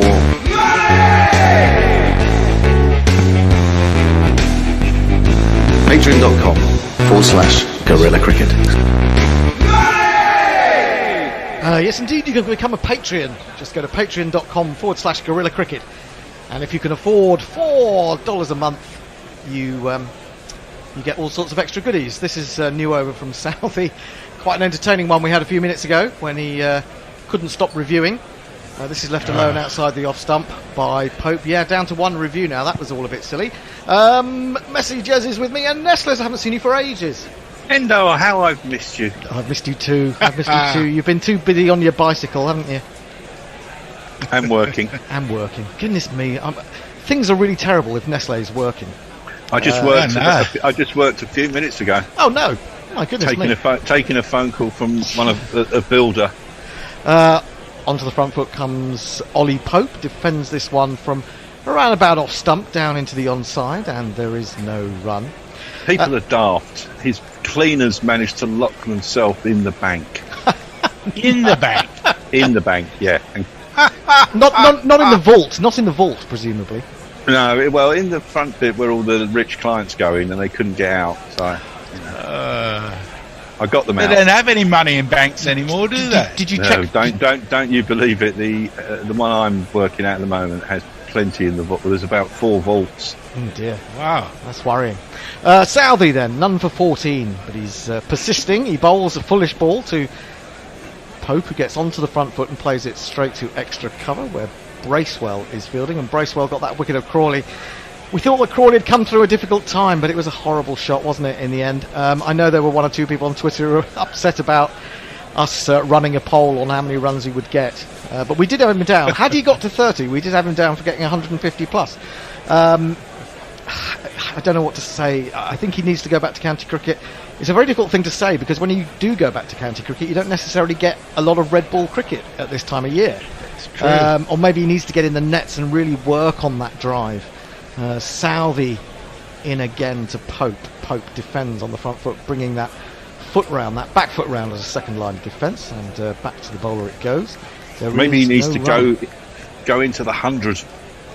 Well, I'm sure he's got a 100 contract. If he's not playing for England, I'm sure he will be, but that's not necessarily the best thing for him.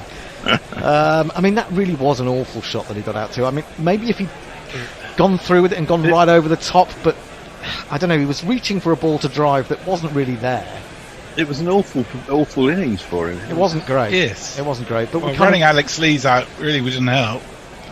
Driven by Pope, and he thought he'd got it past Bracewell, but Bracewell scrambles to his left and grabs hold of it. That said, Pope still comes through for the single, so he moves on to 17. Root has 3. England are 60 for 2. If you're just joining us, they're chasing this time 296 to win. So we're looking forward to a day of free cricket. If you're in the Headingley area tomorrow, it's a free entry. So get yourselves down there, or even if you're not that close, try and get yourself a ticket tonight, and then get the train. Or can you get a train tomorrow? Not sure. Yeah. You can tomorrow. Okay.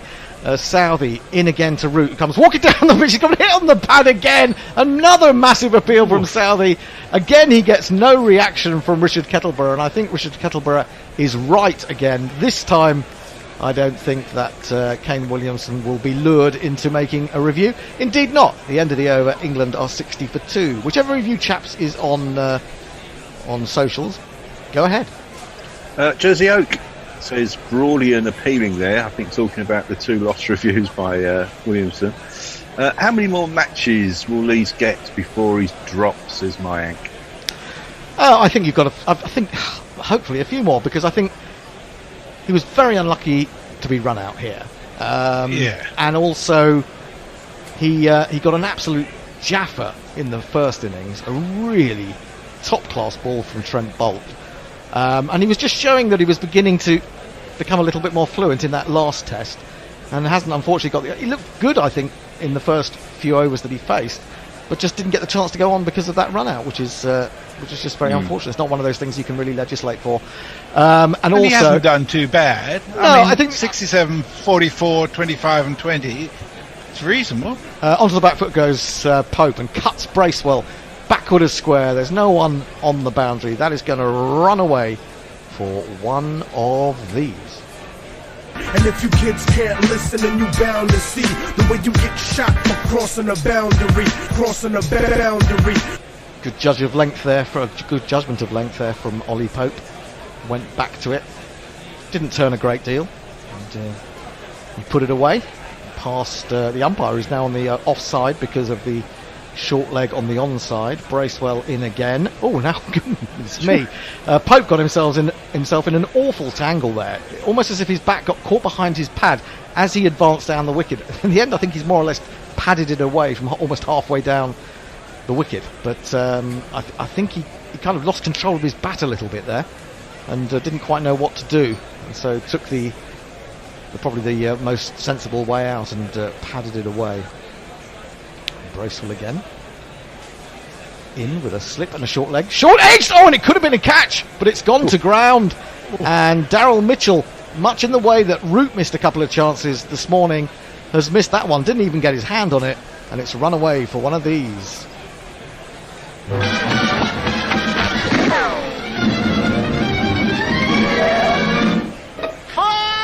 Similar ball to the 1-2 balls ago when he cut it through the cover area, but this time he got it much finer. I say got it finer, he edged it, and Mitchell was too wide again, a bit like Root earlier this morning. This is tucked away towards mid-wicket. They'll come through for a single. Pope moves perhaps a little bit, fortunately, onto 25 from 33. England 69 for 2. It's interesting how much better Bracewell looks at the moment, and it's partly the pitch is giving him a bit more, but the fact that he's not facing an absolute onslaught gives him a chance to establish himself. Well, that's true. That is absolutely true. Swept by Root from well outside off stump. He's connected with that nicely, and it's gone at some pace to Devon Conway, who is at deep backward square. It's only going to bring him a single. England moved to 70 for 2. I was a little bit worried Root coming in, and his first attempt at a scoring shot was a reverse sweep against the spin again. Not something I really like to see, but it pays off quite a lot of the time. They do know how to play this shot particularly well these days. Bracewell in, down the wicket comes Pope. Wasn't quite to the pitch of the ball, but controlled his shot and has got it to the right of mid-off. Williamson is the man there. He's chasing after it, but he won't be able to catch up with it. And it's 4 more for Pope.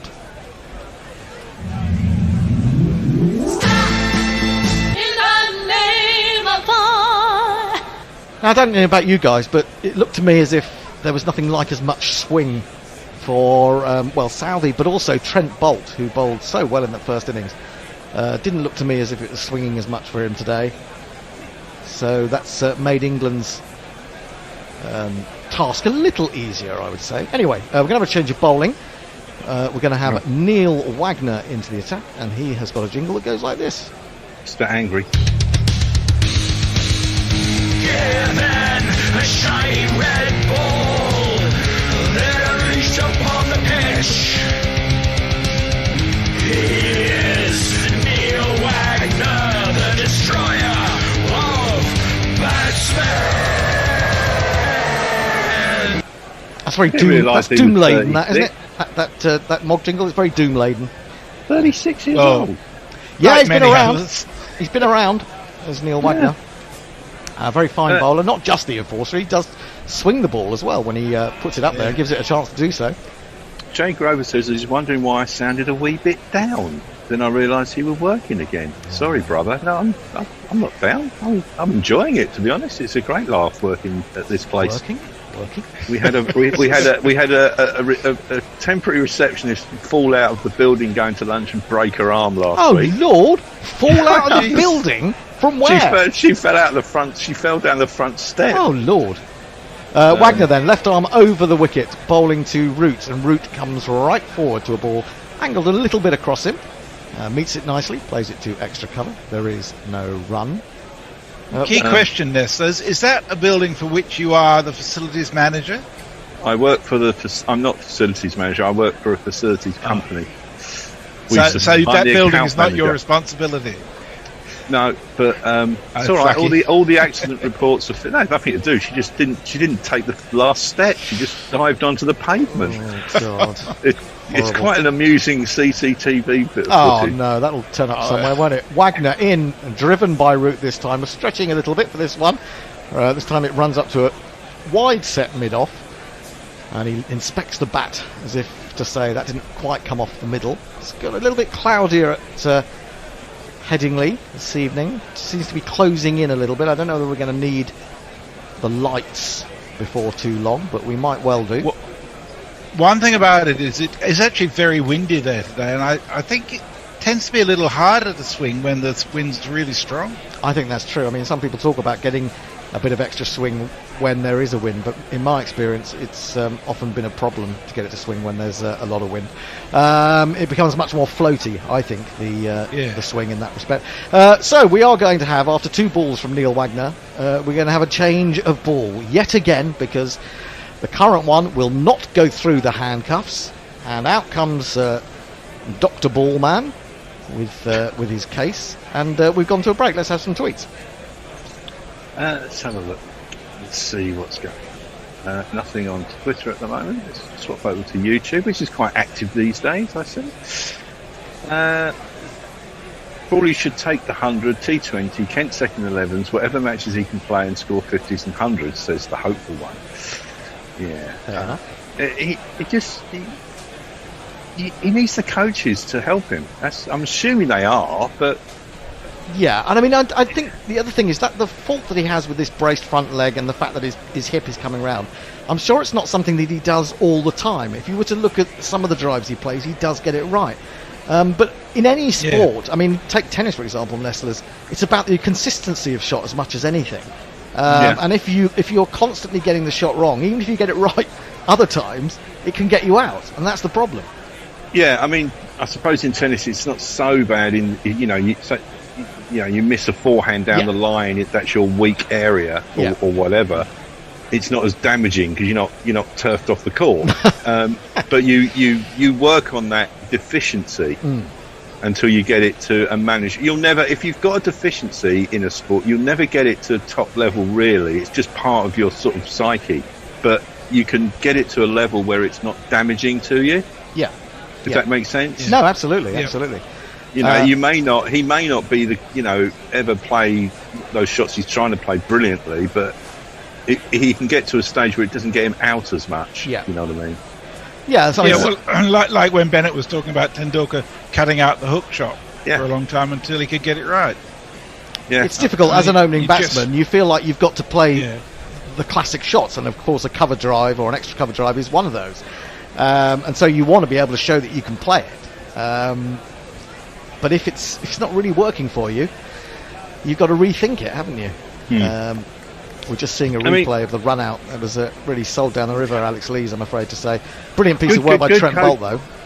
Oh, it was. Good coaching and working at it is how you fix things like that, But this is also something that I don't go along with, this idea that at the top level coaches are nothing more than man managers. But they shouldn't be. That may be very important, but actually faults can come into a game, or they can be there and be disguised for a long time, depending on what level you're playing at. And then suddenly when they're exposed, they need to be resolved, don't they? And so the coach becomes doubly important. You may argue that you have your specialist coaches now, so although you have an overall coach in the likes of Brendan McCullum, you need a batting coach as well. Well, I'm not sure what coaches did in the past, but they seem to get through all right by just having one coach. I'm not sure that all this messing around with different coaches helps, especially if you're not both on the same wavelength as to what the fault is. I've just seen a tweet from Steve Holfords, who's sometimes with us. He says, Ollie Pope looks like a player. Zach Crawley looks like he had a bowling machine in his garden. And I know exactly what he means by that. I mean, Ollie Pope is a natural, isn't it? He's just got that class in his play, whereas Crawley, I don't know, it's like he knows how to do it in his head, but he's not always right at executing it. Well, I think that's about it. His execution is not consistent. I mean, coaches will talk about, and have talked about for years and years, about grooving shots, and you need to groove a shot, and that's it. You play it over and over and over again, and you play it in the same way, and it becomes, something that's part of you in a way. But if you are constantly getting it wrong, you either need to find a new way of playing, or you need to rectify it. The trouble is that there are very few opportunities for red ball cricketers to go away and rectify things. Yep. Once you get into the season, it's a shame. I mean, I want to see Crawley succeed because he can be a very attractive batsman, but at the moment it's kind of bordering on cruelty to keep putting him out there. Wagner then has finally decided, or has been given a ball that he approves of, or the umpires approve of, and he's in, bowling to Root. Root plays a lovely straight drive. Good piece of fielding though by Williamson, getting across to his right at mid-off, so it doesn't run away for the expected boundary. In fact, he saves 4 runs there, and the score remains 74 for 2. England need another 2-2-2 to win the game and take a whitewash of New Zealand, which would be no mean feat, really. Yeah, and not a true reflection of the closeness of the series. Not really, no.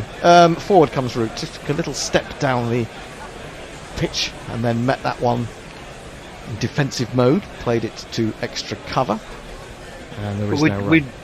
We'd like the last game to... we'd like it to go to a last game, wouldn't we? A last game to a last day? Absolutely. Yeah. Is that what you're saying? Yeah. Yeah. Why not? No, of course. I don't think England is going to score 222 tonight. They may, of course, they could be bowled out tonight. Well, yeah. Things go horribly wrong. The Bear would be happy if they did, because the GPL had survived. Outside the off stump, angled across Root, maybe looking for a bit of swing back, but doesn't seem to be doing that much, the ball, as it wasn't for England earlier today. And that is left alone by the former England captain, who then comes down the wicket to prod away at the pitch a little. He has 4 from 21 balls. Pope has 30 from 35. Jersey Oak makes an interesting point. Should there be technique coaches at Test level? If you have technical problems, you shouldn't be there. Well, that's an argument, but you don't. This is the whole thing about Test level. Wagner in bowls, driven by Root, driven beautifully, but to backward point, straight to him, in fact, and there is no run. No, because I think that the problem is that there isn't necessarily particularly good analysis of coaching or of shots perhaps at the lower levels. I mean, there seems to be more and more analysis, so you would think that there would be things that the selectors could go and have a look at. And the other thing is that everybody has technical issues from time to time. Yeah, things, there are sometimes... In every sport. Well, and indeed, sometimes the shot that you're playing, it may not be that big a fault. It's just a tiny fault, which sends everything else haywire. Beautifully flicked by Root through mid-wicket. Half volley on the leg stump. Got what it deserved. It's one of these. And if you kids can't listen, then you bound to see the way you get shot for crossing a boundary. No, I think you absolutely need technical coaches at Test level. For those who develop a fault, and for those whose weakness is discovered at the higher level, and then you look at the pictures, you see what it is you're doing wrong, you outline it, and you work in the nest, or when you go back to county cricket, to rectify it. Well, going by that thing, I mean, what Jersey Oak says, that means that sort of people like, Tiger Woods, Rory McIlroy, etc., would never have any coaches, and they have them all the time, and they practice constantly to try and eradicate faults. Yeah, as do Djokovic, Nadal, and Federer. People like, Pope tries to play a reverse sweep. It's not a particularly effective one. It rather dribbles out into the offside in front of square. But it'll give them time to come through for a single as Trent Boult approaches from that position. And the score moves on to 80 for 2. Pope 31, Root 8. Bracewell continuing into his 5th over as the wicket of Zach Crawley. He's in again, and it's another reverse sweep from Joe Root, and that one he's got perfectly. He's put it to the left of the man at backward point, and it's run away for one of these.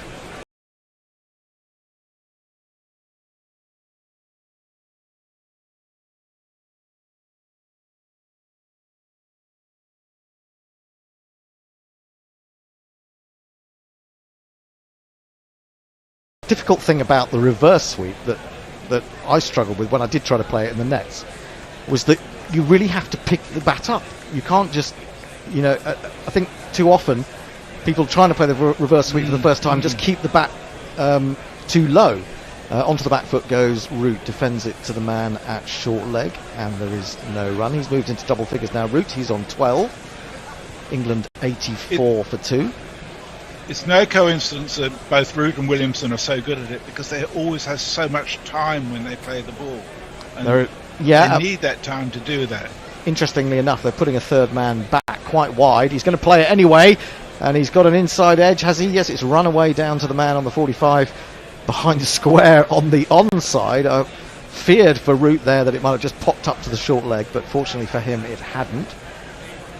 He's definitely keen on playing that shot against the off-break bowler.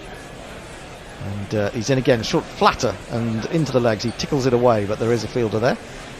And there is no run.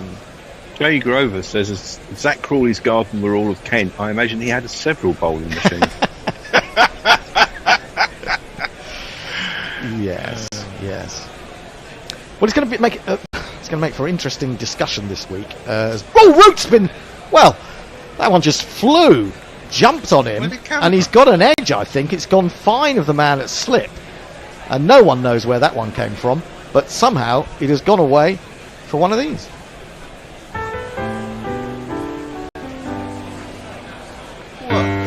It wasn't the spin; it was the bounce, and it was a genuine edge. And again, we're going to have to talk about this first slip position. You're trying to cover too much area. You've got to get much closer behind the wicketkeeper. Yeah. That's always the way that we played before, because especially against a slow bowler, he hasn't really got time, if there is an edge, to get his gloves across. So you've got to have that first slip much tighter to the wicketkeeper, I would say. Anyway, that is the end of the over. England are all the better for it. 88 for 2. Root has 16. Pope has 31. Let's listen. Jay rightly points out, he says, I'm slightly concerned that Nestler said, no, my job is great. I saw a co-worker break her arm the other day. Pope reaches for this one. Wagner threw it out way outside off stump. He was tempted into the drive. Played it well enough, but hit the man at extra cover, or cover really. Cover point. I won't go into it, but there's a backstory to it, and there's, we had a really, really fucking mental week last week, and it was just culminated with that. I was just speaking to one of my colleagues, and we just went, what a week. In comes Wagner, left arm over the wicket again, bowls to Pope. Pope leaves this one. A little bit of extra pace in that one, although it says only 79 miles an hour, but perhaps that is extra pace for Wagner. Flies through to Blundell, and there is no run. Seeing as there was nobody actually in London for most of last week, you'd think we were sort of gearing up for a nice quiet week of doing bugger all, and it just didn't happen. That's what I try to do at the beginning of every week, but it never works out that way. You said there were only 7 of you in the whole bank on the day of the rail strike, didn't you? On one of the days, yeah.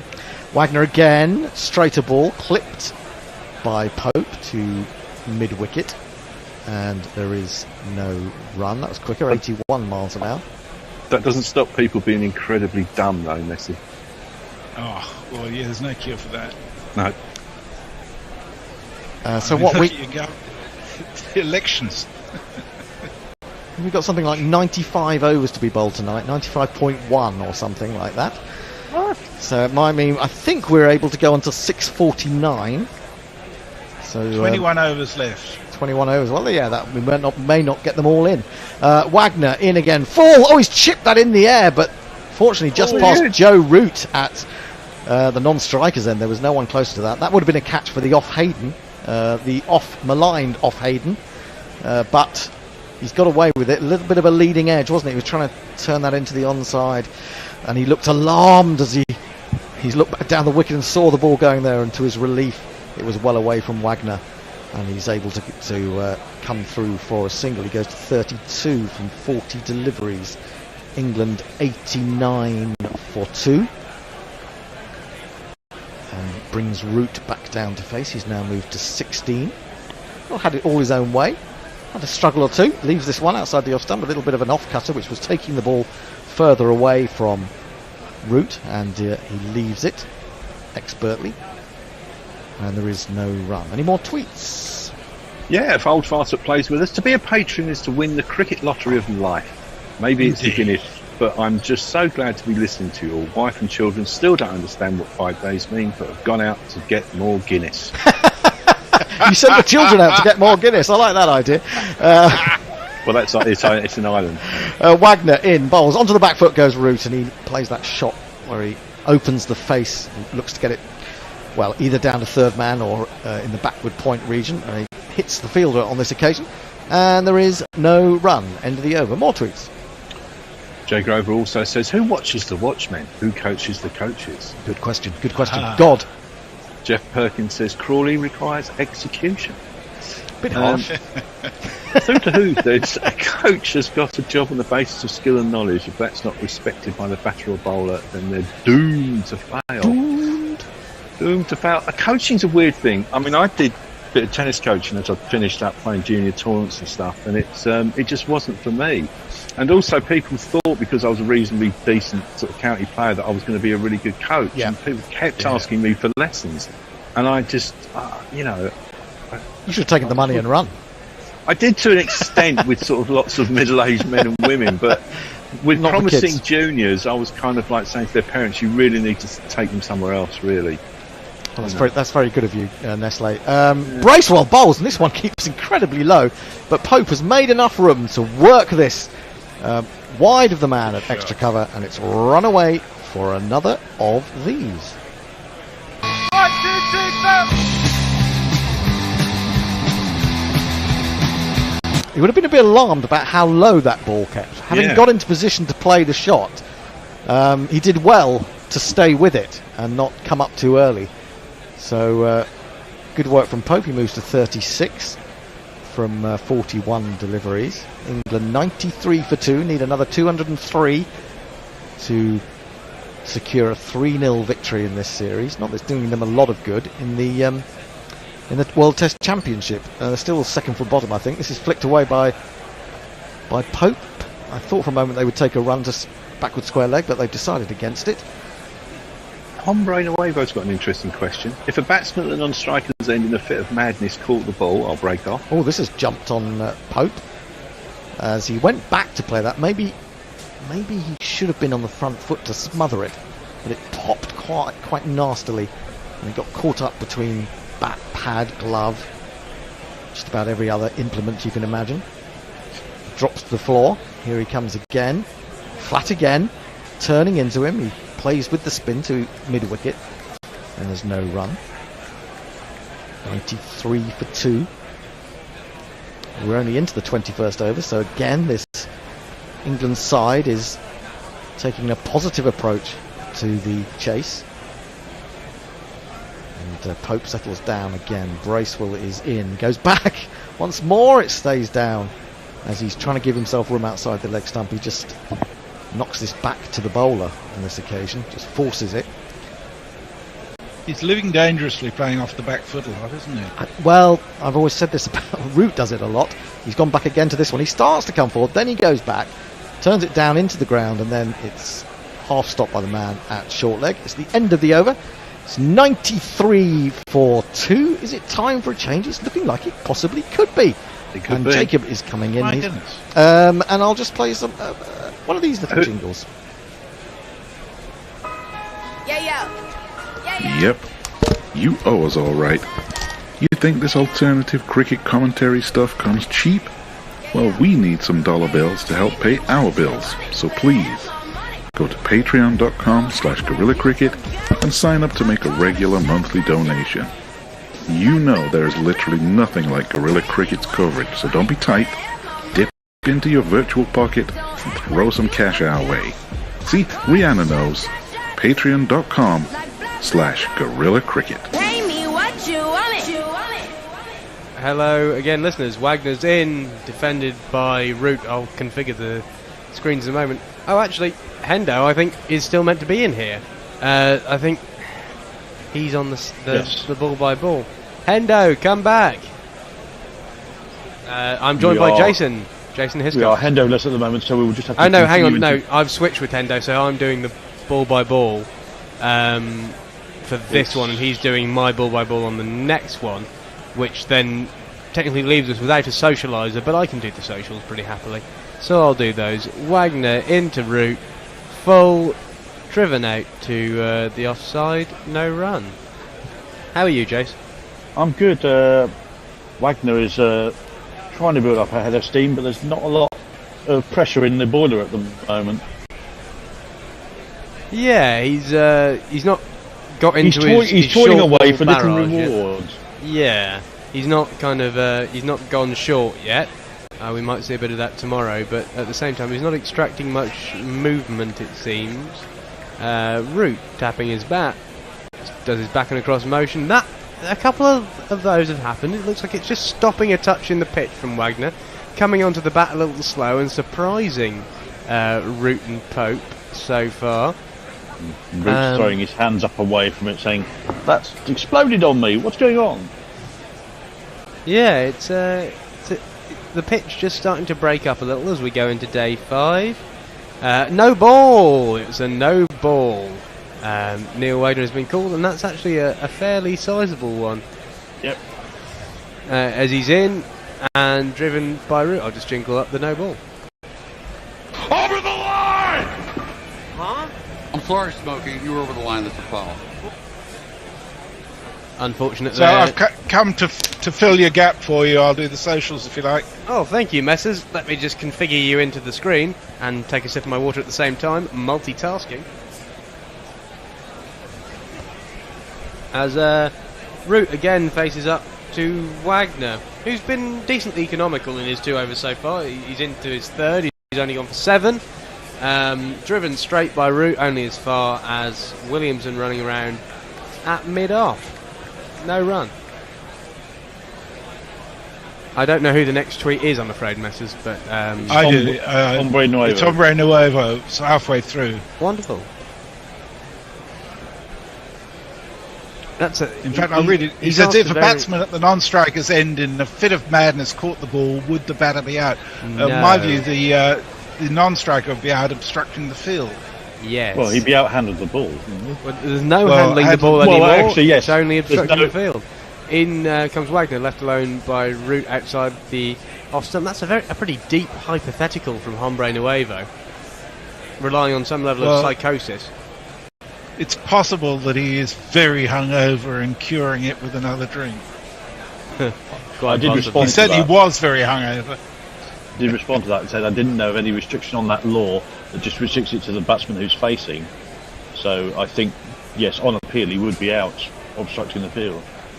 As Wagner, final ball of his 3rd over, in he comes Root, reverse scoop, and it's gone. Wow. It's gone. Another 6 again. It's gone for one of these, and my favourite jingle gets to be played again. You came out of your hair and into my zone. Now it's up in the stands. It's a 6. It's beautiful and it's mine. God, I love that jingle. I'm so glad you like it, Jacob. I always used to have trouble getting Bear to play it because I really like it as well. Oh Jesus! Unfortunately, a lot of now bashing going on YouTube. Andrew Miller says,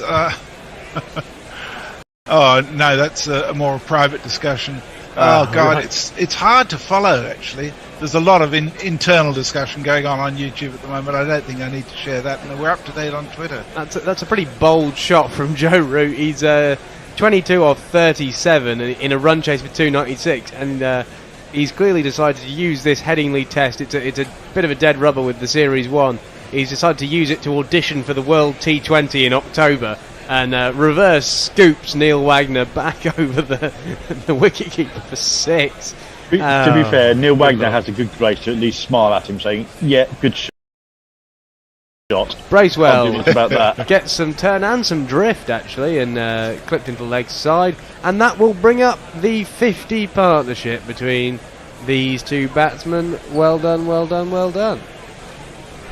That's not bad, is it? Yeah, from Run rate 62 of deliveries. almost 5 and over.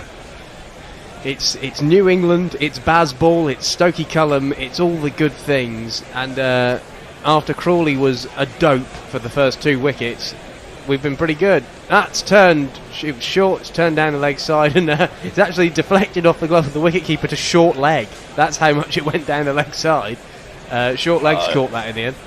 Bracewell really fizzed that one through. That was really darted into leg stump. Here it comes again. That short pulled hard by Root. There is a sweeper out there. That was a pretty regulation pull shot actually. They'll just get a single, sent short leg, diving for his life.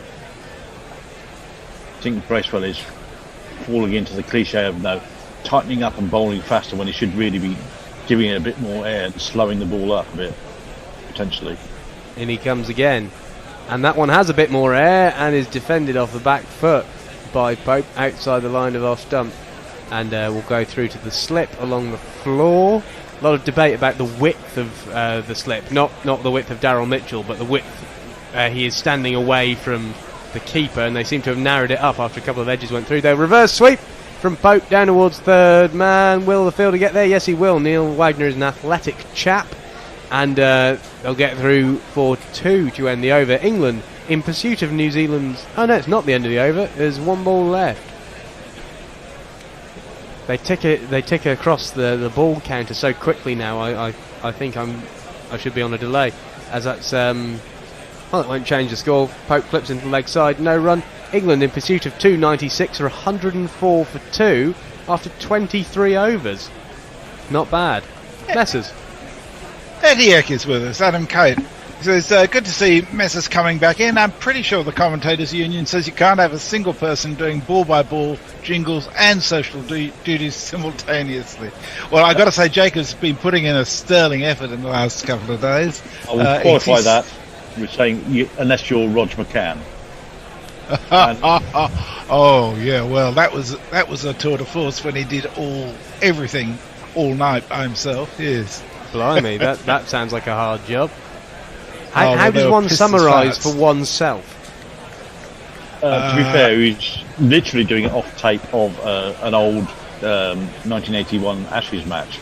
Oh, right. So he added the detail and the colour all by himself. Yep. Absolutely. When Roger's in his groove, you can't stop him. Ravi says, target now less than 200. Do we dare to dream? Well, maybe you do, Ravi. Maybe you do. As Wagner is defended by Root off the front foot. I mean, I always thought, and you can go back and check the tapes, I always thought that under 300 was a chaseable target for this England team on this pitch. And with the history of Headingley, there's been a couple of recent chases by England over 300, famously in 2019 against Australia and also against the West Indies in 2017. And there's even been a chase of over 400 on this ground. So that was the Aussies in 48, as that's defended by Root. So it's a decent ground to chase on, it seems. Then again, that after those kind of 300 chases, the rest of the list fell away to like 180, 190. So if you don't get bowled out all out for that, you might be all good. As Root's just contemplating the middle of the pitch there. He hasn't seen anything, I don't think. He's just staring into the abyss. As Neil Wagner is defended into the offside again. They've got the short mid-off, the sort of off-Hayden position, as we like to call it here on Gorilla. They've got it in for Root after a couple of balls slightly stopped on him and Pope, and they've chipped them into that area. But again, stable doors and bolting horses come to mind. And also just get somebody in his eye line to make him think about something else. Yeah, try and break the value of that, it can't be underestimated. That's why I'm always a fan with the spinner of just sticking a short leg in. Just make them think, as that's defended by Root. Yeah, I know Jack Leach bowled exceptionally well, but I didn't understand when they didn't early to Mitchell and Blundell have a short leg in, because just make them have to think about defending forward. Don't let them just prop forward, and even if they edge it onto their pad, they're not going to be out. Yeah, you can't just prop forward then. There's no safe zone anymore for you to just plop it out into the 3 or 4 yards away. You either have to trust the spin on an English pitch and leave it, or you have to put your bat out in front of your pad and risk the edge, as that's full. Oh, there's an appeal. It's going well across. I think that was bat onto pad, but it was going well. I think it did go into the middle of his bat, but flicked his front pad. But it was going well across off stump and outside the line. Well, Williamson now put his side in an awkward position in that they can only really use their one remaining review for an absolute stone cold thing that they think they need to overturn. Also, was that a slower ball from Wagner? It was 69 miles an hour. Wow. It didn't look a slower ball. It looked like he just didn't push it through. There's a full one. Chipped in the air. Oh, it's a bump ball, thank God. It went in the air, but it went off the pitch first. Oh, and Neil Wagner's in some strife. He's fallen over Mark Wood-like in his follow-through, and it looks like he might have pinged a hamstring or tweaked an ankle. He was certainly pulling on his hammy at one stage. It does look like his studs got caught in the pitch and he just went over them. Yeah. I thought that was it for Root there for a minute, but he's knocked it into the ground and then it's looped up and been caught. Wagner, it seemed, in a bit of trouble, and we have a bowling change, and it will be this man, and then after I've jingled him up, we'll do some socials. Here's the new bowler. How does he speak, or play the horn, or clean his teeth, or even yawn? How does he shout? How does he call? Trent Boult's mouth is really small. Jay Grover says, didn't Roger do every single sport ever in a single night? I think his knowledge of kabaddi and mine death lacrosse were particularly impressive. I have no idea how you would commentate on kabaddi. That would be almost impossible. I have heard some kabaddi commentary, and I believe that it's occasional Hindi words punctuated by screaming. Yeah, well, I can't see how you do it on radio. I think I've just retweeted a tweet of Will McPherson's, which includes the video of Joe Roos' reverse scoop for 6, which is a quite incredible shot. So if anybody wants to see that, it's on. I'll retweet it on the Gorilla timeline too. In comes Boult. He's round the wicket to Pope. He did have Pope. It's just defended off the back foot. He did have Pope in I think the last match. Completely cleaned him up from round the wicket with one which nipped away. So Pope has struggled against that angle as Boult inspects the footmarks. I did try to learn Hindi briefly. I've got a couple of Indian mates, and I gave it a go and managed to say a couple of slightly rubbish phrases, and then a certain language app beginning with D and ending in Uolingo. I didn't really progress on it. Isn't it a tonal language after school? As that's defended by Pope Nerum. In that, no, the same word in different tones means two different things. Sort of. There are very similar words with slightly different pronunciations.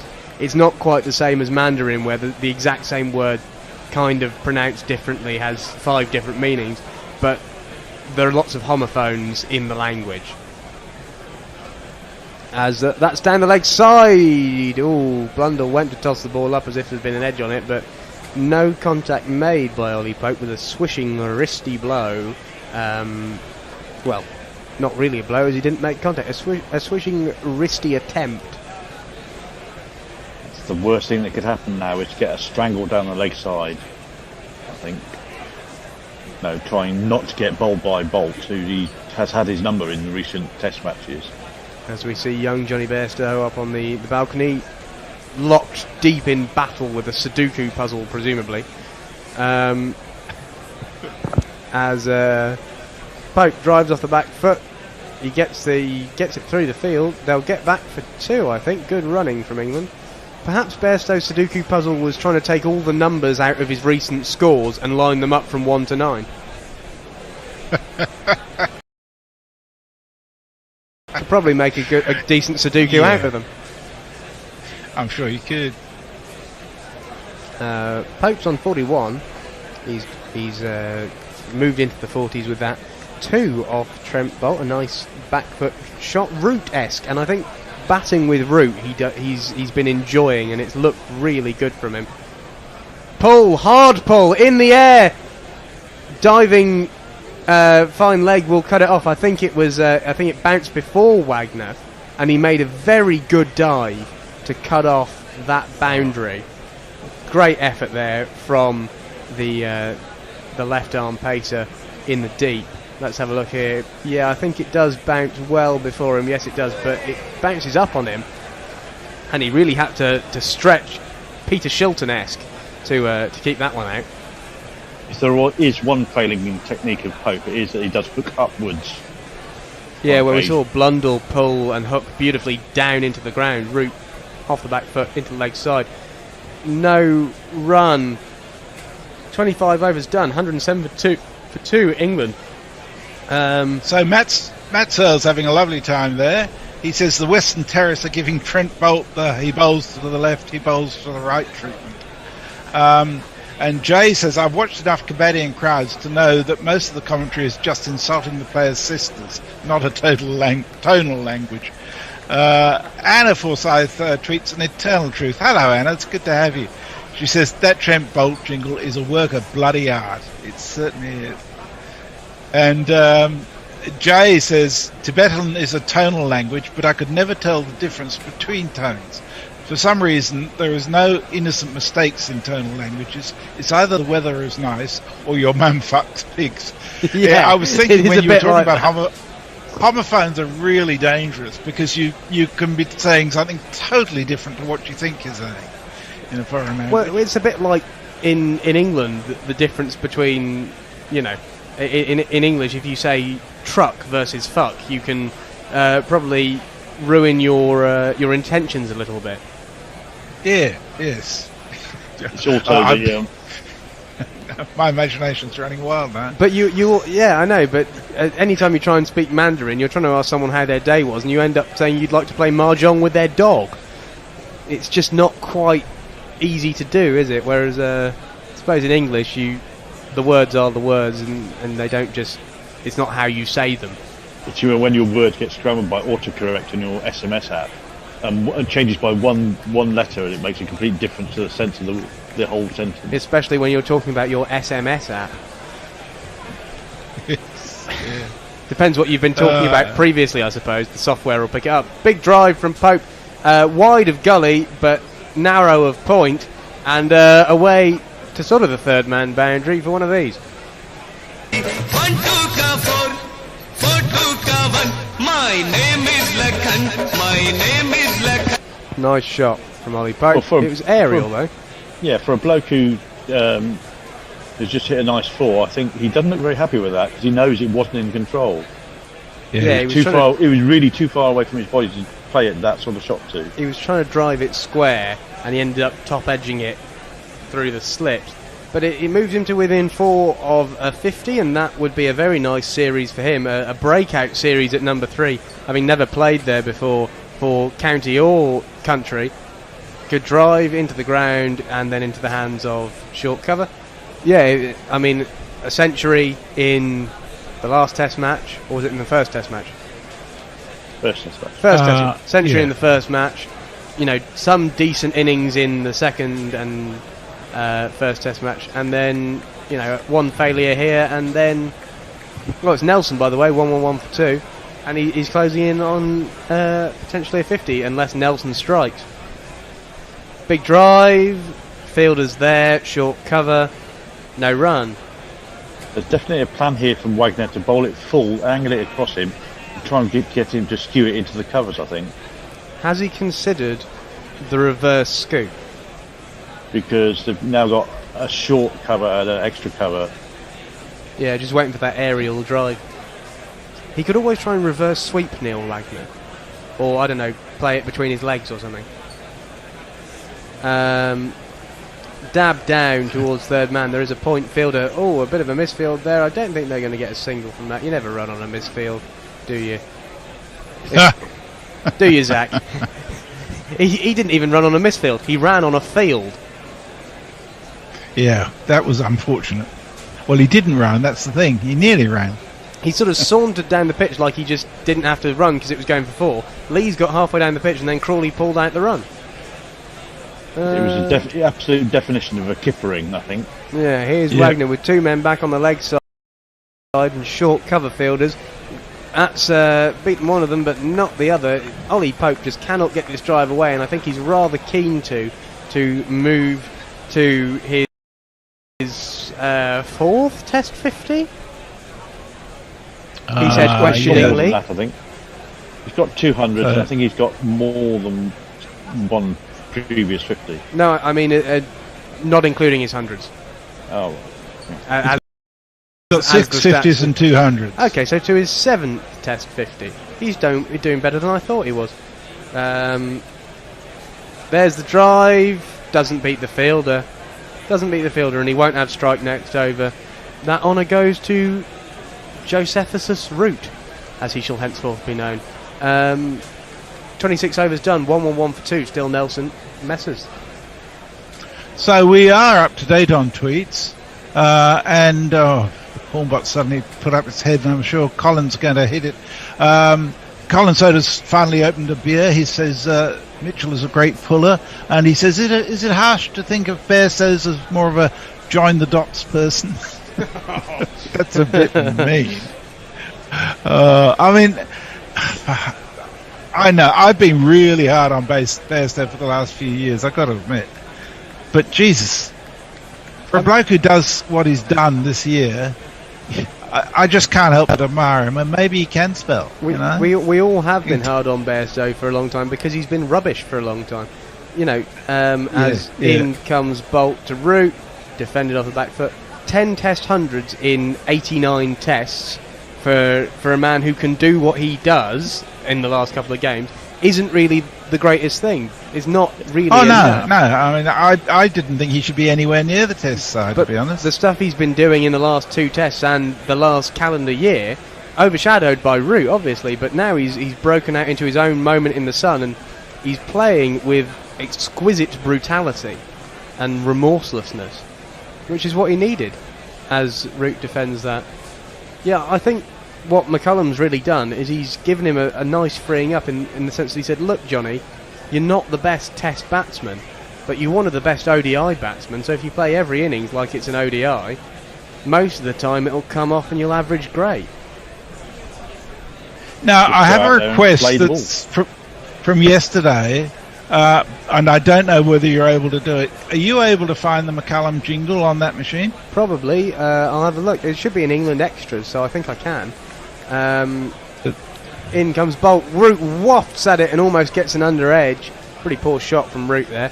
Yeah, there's more than one McCullum jingle. Yeah, there are 2. I've got McCullum _OUT and McCullum. Just McCullum. Okay. Here it is.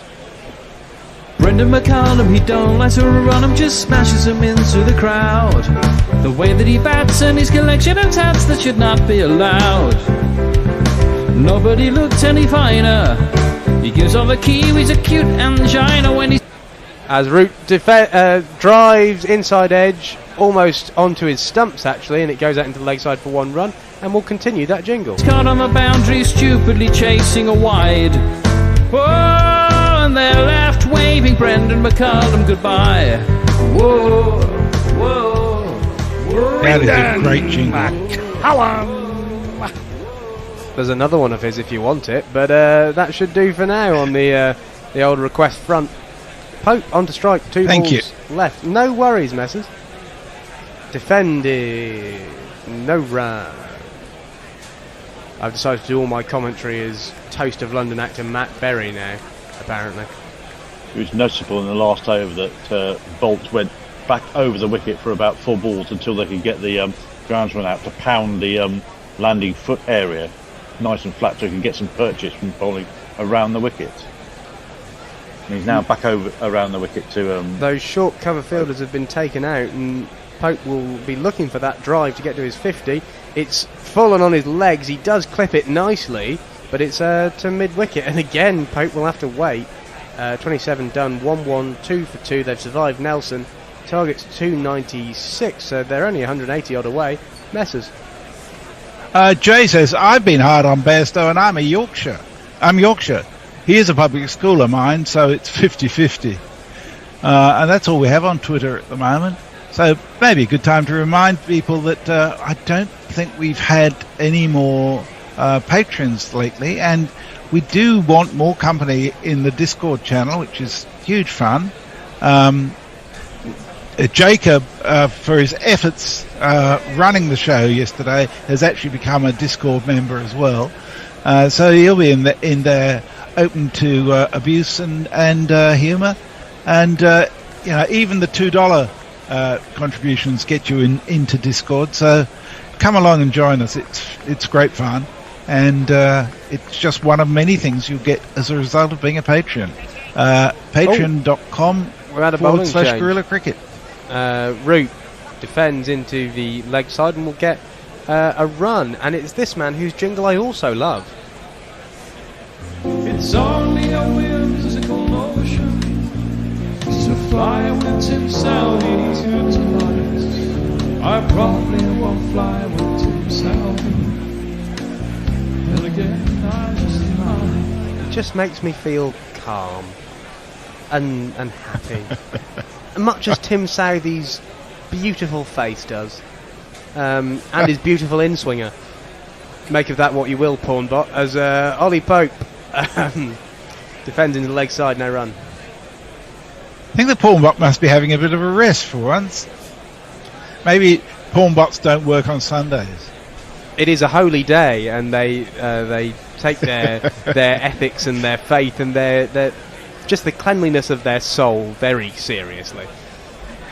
You seem to know a lot. Well, nothing to do with me. I'm always on air when the Pawnbot's going, so it's not me. As Pope faces up to Southee, comes down the track and defends, and then runs back. I imagine you'll get to it in a minute, Messi, but on Twitter, Anna Forsyth has said that she's had the Baz McCullum jingle in her head, but it was the other one. So it's bad luck, Hannah. But it'll probably be this one now. Yeah. And Leah's with us. She says, finally, the final train of the day. Should be with you until stumps. Excellent. We've missed you. Pope on 46. Facing I'm up. getting slightly worried about Pope. He seems to be getting a bit... Southee. Oh, inside edge! And it's gone past his stumps. And it will run down to the boundary for one of these. Ooh. And that will mean one of these. 50 runs, your 50 runs. Well done, well done, well done, well done. 50 runs, your 50 runs. The job is only just begun. 50 off 66 for Pope with his 7th Test 50 in 26 matches to go with his 200s. One of which was in the first test of this series, and now he gets that drive, but it's not got away. They will get a run off a misfield, actually, from the cover fielder, but he didn't quite manage to pierce the gap and get the boundary he was looking for. Root comes on to strike for the last ball of the over. Got a challenge here for you from Dan News, who says, I've just woken up for a glass of water as it approaches 5 a.m. Any chance of a quick summary of where the game is at? Well, the game is at England with 118 for 2, chasing 296, and looking so far pretty comfortable. We'll have one more over after this one before the change, as I've just confirmed to Hendo, as that's left alone by Root outside the off stump. Now 118 for 2. Messers. And Jay says, can we get Jacob some kind of gorilla medal? Not to devalue Mrs. Tony's going, obviously. Hang on, he says. Southee's jingles make Jaffa calm. It's about Sorry, I'm reading this one really bad. It's about mid-air sexual assault. Well, you see, I didn't listen to the words, Jay. It's just the melody is nice. I mean, I'd like to fly with Tim Southee, but I wouldn't want him to do that. As Boult round the wicket to Pope, as he pulls that short ball, but only as far as short mid-wicket. I'd like to think that it's not about actually flying with Tim Southee, and it's just me and him in a room on LSD. What fun could be had? Flying high, young people today. Flying high with Tim Southee. Dear, oh dear, oh dear. Why not? Why not? This is what I love about guerrilla cricket. I'm not like this in person with anyone. I just get to be a complete lunatic here, and people seem to like it on cricket commentary. As Pope dabs in the leg side, he runs the first one hard and then denies Joe Root the second one. He's teasing him. That probably says as much about us as it does about you, Jacob, actually. It's the wonderful culture of self-expression and cricket insanity that is guerrilla cricket. Nicely put. And jingles. And jingles. And jingles. All the jingles. I must congratulate Mog and Jeff Perkins and whoever else goes into the production of them, because many of them are, all of them are very good, but some of them are just unbelievably perfect, and they're the sort of earworms that stick with you for weeks, and you end up singing them in the shower, and you just go, why the hell am I doing this?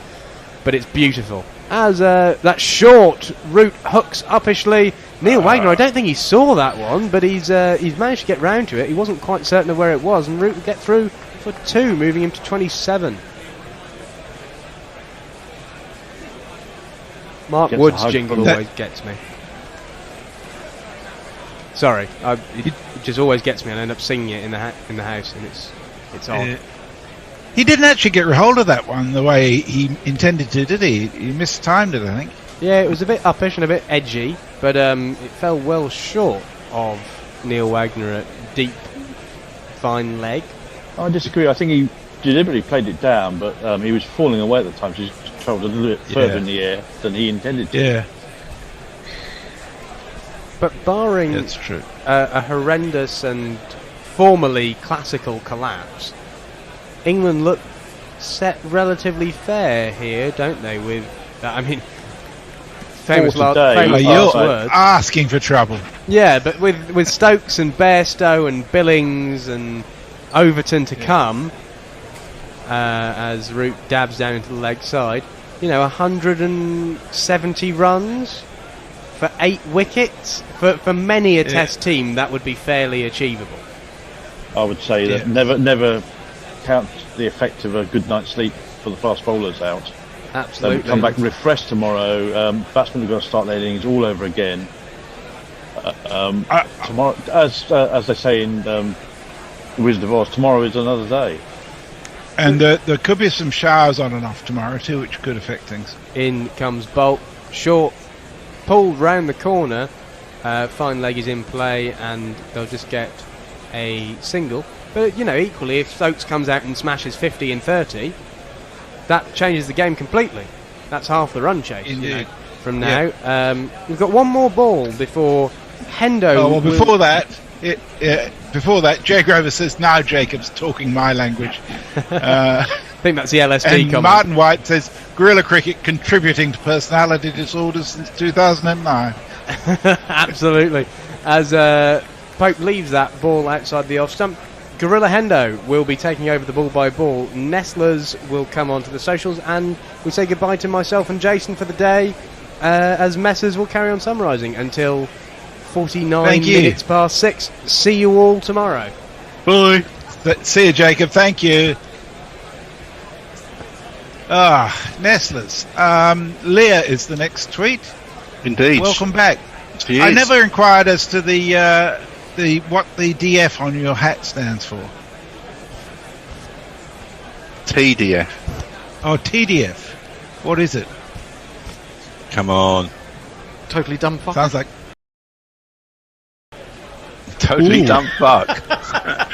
Sorry. This is going to go well. I just had to. I couldn't resist. Could be. I don't mean it, Nestlers. You know I don't. It's tennis, isn't it? Nope. No, it's golf. Oh, golf. Nope. Southee, away from all this talk of weird headgear, starts new over bowls to Root. Root defends on the front foot. There is no run. What sporting event, which is the largest watched live by any, in history, starts next week? Wimbledon. The World Cup. Pales into insignificance. Yeah, I suppose so. Is it something to do with motor racing? No. Is it something to do with golf? Oh, the Tour de France. Tour de France. Is that really watched by the biggest audience around the world? Yeah. Southee again, the sun filters through. He bowls him a short one. It's pulled by Root, and pulled well by Root. It's evaded the man at deep backward square, and it's gone for one of these. There's not one boy for me, I must have 2 or 3, I need 4. It's a bit of an unfair stat considering the stadium is a whole country. But one stage, which is back this year, the Alpe d'Huez, is often watched by 900,000 people live. Jesus. Mind you only see one bit of them flashing by, presumably. Yep. Yeah. It's just not sort of... doesn't keep you interested in that respect. Tucked away through square leg by Root. He'll take another single. He'll move to 33. England to 127 for 2. And the need for New Zealand to get a wicket becomes even greater. England are beginning to make this look a little bit comfortable. And of course, if I say that, yes, I'm going to have to rap on the table beside me. From an English so don't get comfortable. I've just refreshed the weather forecast, which is pretty shitty in the morning tomorrow, Ender. Oh, is it really? That's very disappointing of it. But I suppose that means that might take us to later in the day. At the moment, we'll need another 170 outside the off stump, and nicely played by Pope. He had to wait for a moment to see if he'd got it past the diving figure at backward point. He has. They've got back for a second. And that is all. Devon Conway, I think it is, doing all the work down there. 129 for 2. Pope 54. Root 33. Now, apparently, Kumar Sangakkara, who one would think of as a sensible man, has been talking up Jos Buttler to come in for Ben Foakes, either in this game or perhaps against India. Not only to come in, but also to open the batting. Now, fucking hell, fuck off. Well, yes and no. Maybe for a one-off game against India, it just might work. Anyway, Southee in again, bowls to Pope, who leaves this one. There was just a hint of movement back towards the off stump, off the pitch, but nothing significant. I thought how stupid, and if someone like KP had been proposing it, we'd have all gone, nutter! But with Sangakkara suggesting it, it takes on I don't know, a feeling of more significance or importance. We're done with Buttler in Test matches. I am, please. But I know Annie Chave isn't. If you're ever going to give him a chance at Test match cricket again, this is surely the time to do it. The way England are playing at the moment. Southee in again, hits him on the pad. That's worth a shout. Could be close. He's imploring umpire Kettleborough, and then Southee says maybe it was going a little bit too high. And they may have been scorched by their previous reviews. They've only got one left. And Kyle Williamson is... did I say Kyle? Was that right? Kyle Williamson? I've forgotten his name. Kane Williamson. Sorry about that. It's been a long day. They've decided against it. 130 for 2. And have another look at that, though. It might be height. He's gone onto the back foot. He's not far forward at all. Ooh, I think it's going over leg. I think so. And having sort of wasted those two on Joe Root, much as you want to get Joe Root out, having wasted those reviews, I think it would have been daft to go for that one. And indeed, it was going over. Shows that it's going over. End of the over from Southee. England still 130 for 2.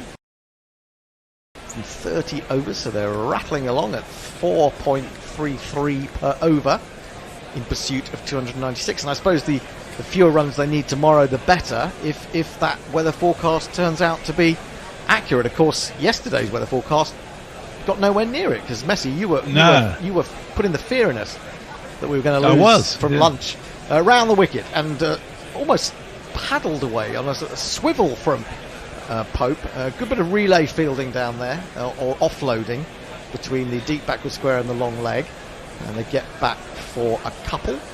Pope moves to 56, England to 132 for 2. And New Zealand are finding it's quite hard, seemingly, to bowl on this pitch when there is no swing, or very little swing. We saw some figures a little earlier that showing us that the swing had, or certainly Trent Boult's swing from the first innings had gone right down from something like 1.9 to 0.9. And without that, he doesn't look quite as dangerous. Here he is again, though, bowling to Pope from round the wicket and throws up a wide, slower one, which Pope is drawn into and more or less catches on the full toss. But can't really get any power behind the shot, and it goes straight to cover point. There is no run. So Boult, of course, had that wonderful spell in the first innings when he was just, well, he had the ball on a string for a little while, didn't he? Getting rid of Pope, getting rid of Crawley, and getting rid of Lees. But today, not so much. That's the best spell of bowling I've seen this series by miles. Yeah, it's superb. It really was. This is a short one from Boult, which Pope ducks under.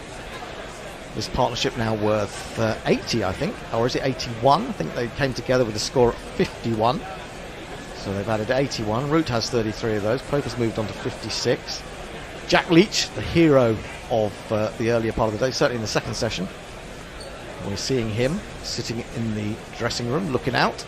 10 wickets for him in a test match for the first time. He's bowled, 70 overs in this test match, taken 10 wickets for 166. Onto the back foot goes Pope, drops it down. Root was ready to run, but Pope possibly, although it wasn't his call, sent him back.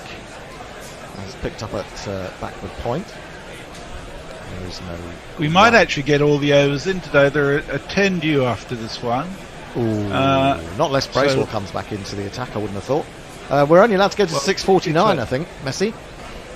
Yeah, so that's another 40 minutes. Sorry. Yeah, a bit of a struggle to get that in. Driven now by Pope between the man at cover and the man at mid-off, so they're able to get through for a single. He goes to 57, 133 for 2. Last chance, I suppose, for Patreons today.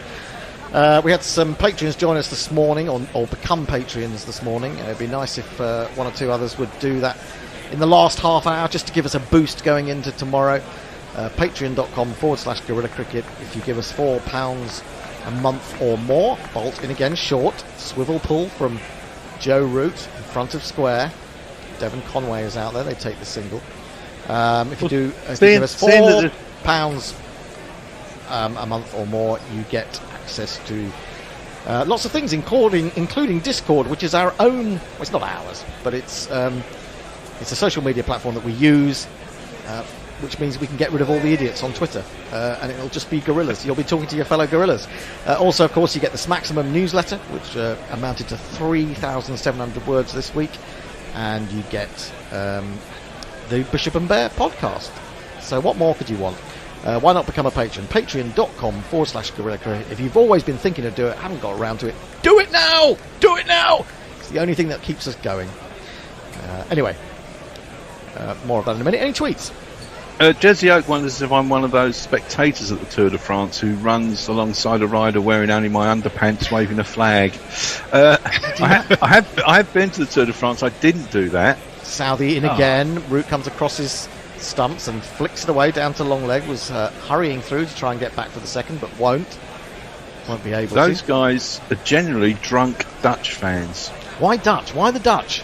The Dutch are mental at the Tour de France. There's Dutch corner and there's Beefeater corner. I mean, the thing is, you say about the bike just goes past you. It is an amazing experience. It's so entertaining, the whole thing. Well, actually, I mean, I would say that was something similar to being at Tattenham Corner for the Derby, and while you only get the hooves rattling past you for, a matter of seconds, it's quite a sight to behold and sound to hear. Southee in again, bowls to Pope. Pope defends a good ball on the line of off stump, up to mid-off. There is no run. Also, if you're on a mountain stage, don't forget they're not going very fast. So you do get to see them spread out for a long time, and you do get to see these guys suffering like hell. It's quite a sight. Oh God, I can't imagine the level of fitness you have to have for that. It's beyond my imagination.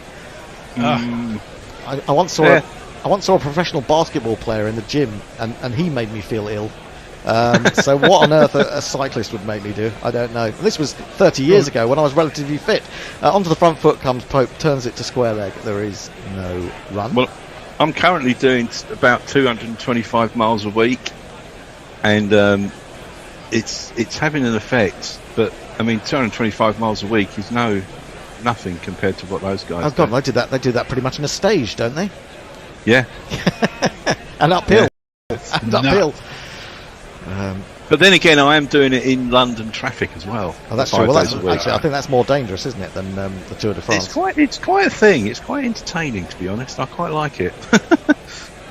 Sounds a good way of hurting yourself, to be honest. Southee into his 11th over. He's in, bowls to Pope, and he has a big drive at this, and he's beaten by that one. I think he just more or less played down the wrong line as much as anything. It was there. It was half volleyish, kind of a length. But he just missed it. Traffic's not the problem, actually, Pendo. Other cyclists? Yes. especially in the cycle lanes. They're frightening, aren't they? It's fucking lethal. Well, what got me was one time when I used to go into work to start at 6 o'clock, and I'd go to Southwark Bridge and have to find somewhere to park. I'll come back to that. As Southee is into Pope. Pope turns this ball. It's on the line of middle and leg to mid-wicket. And he won't get a run. But just when the lights are red, you get all these cyclists lined up. And then as soon as the lights change, they come down in a mass, which must be a bit like the start of the Tour de France.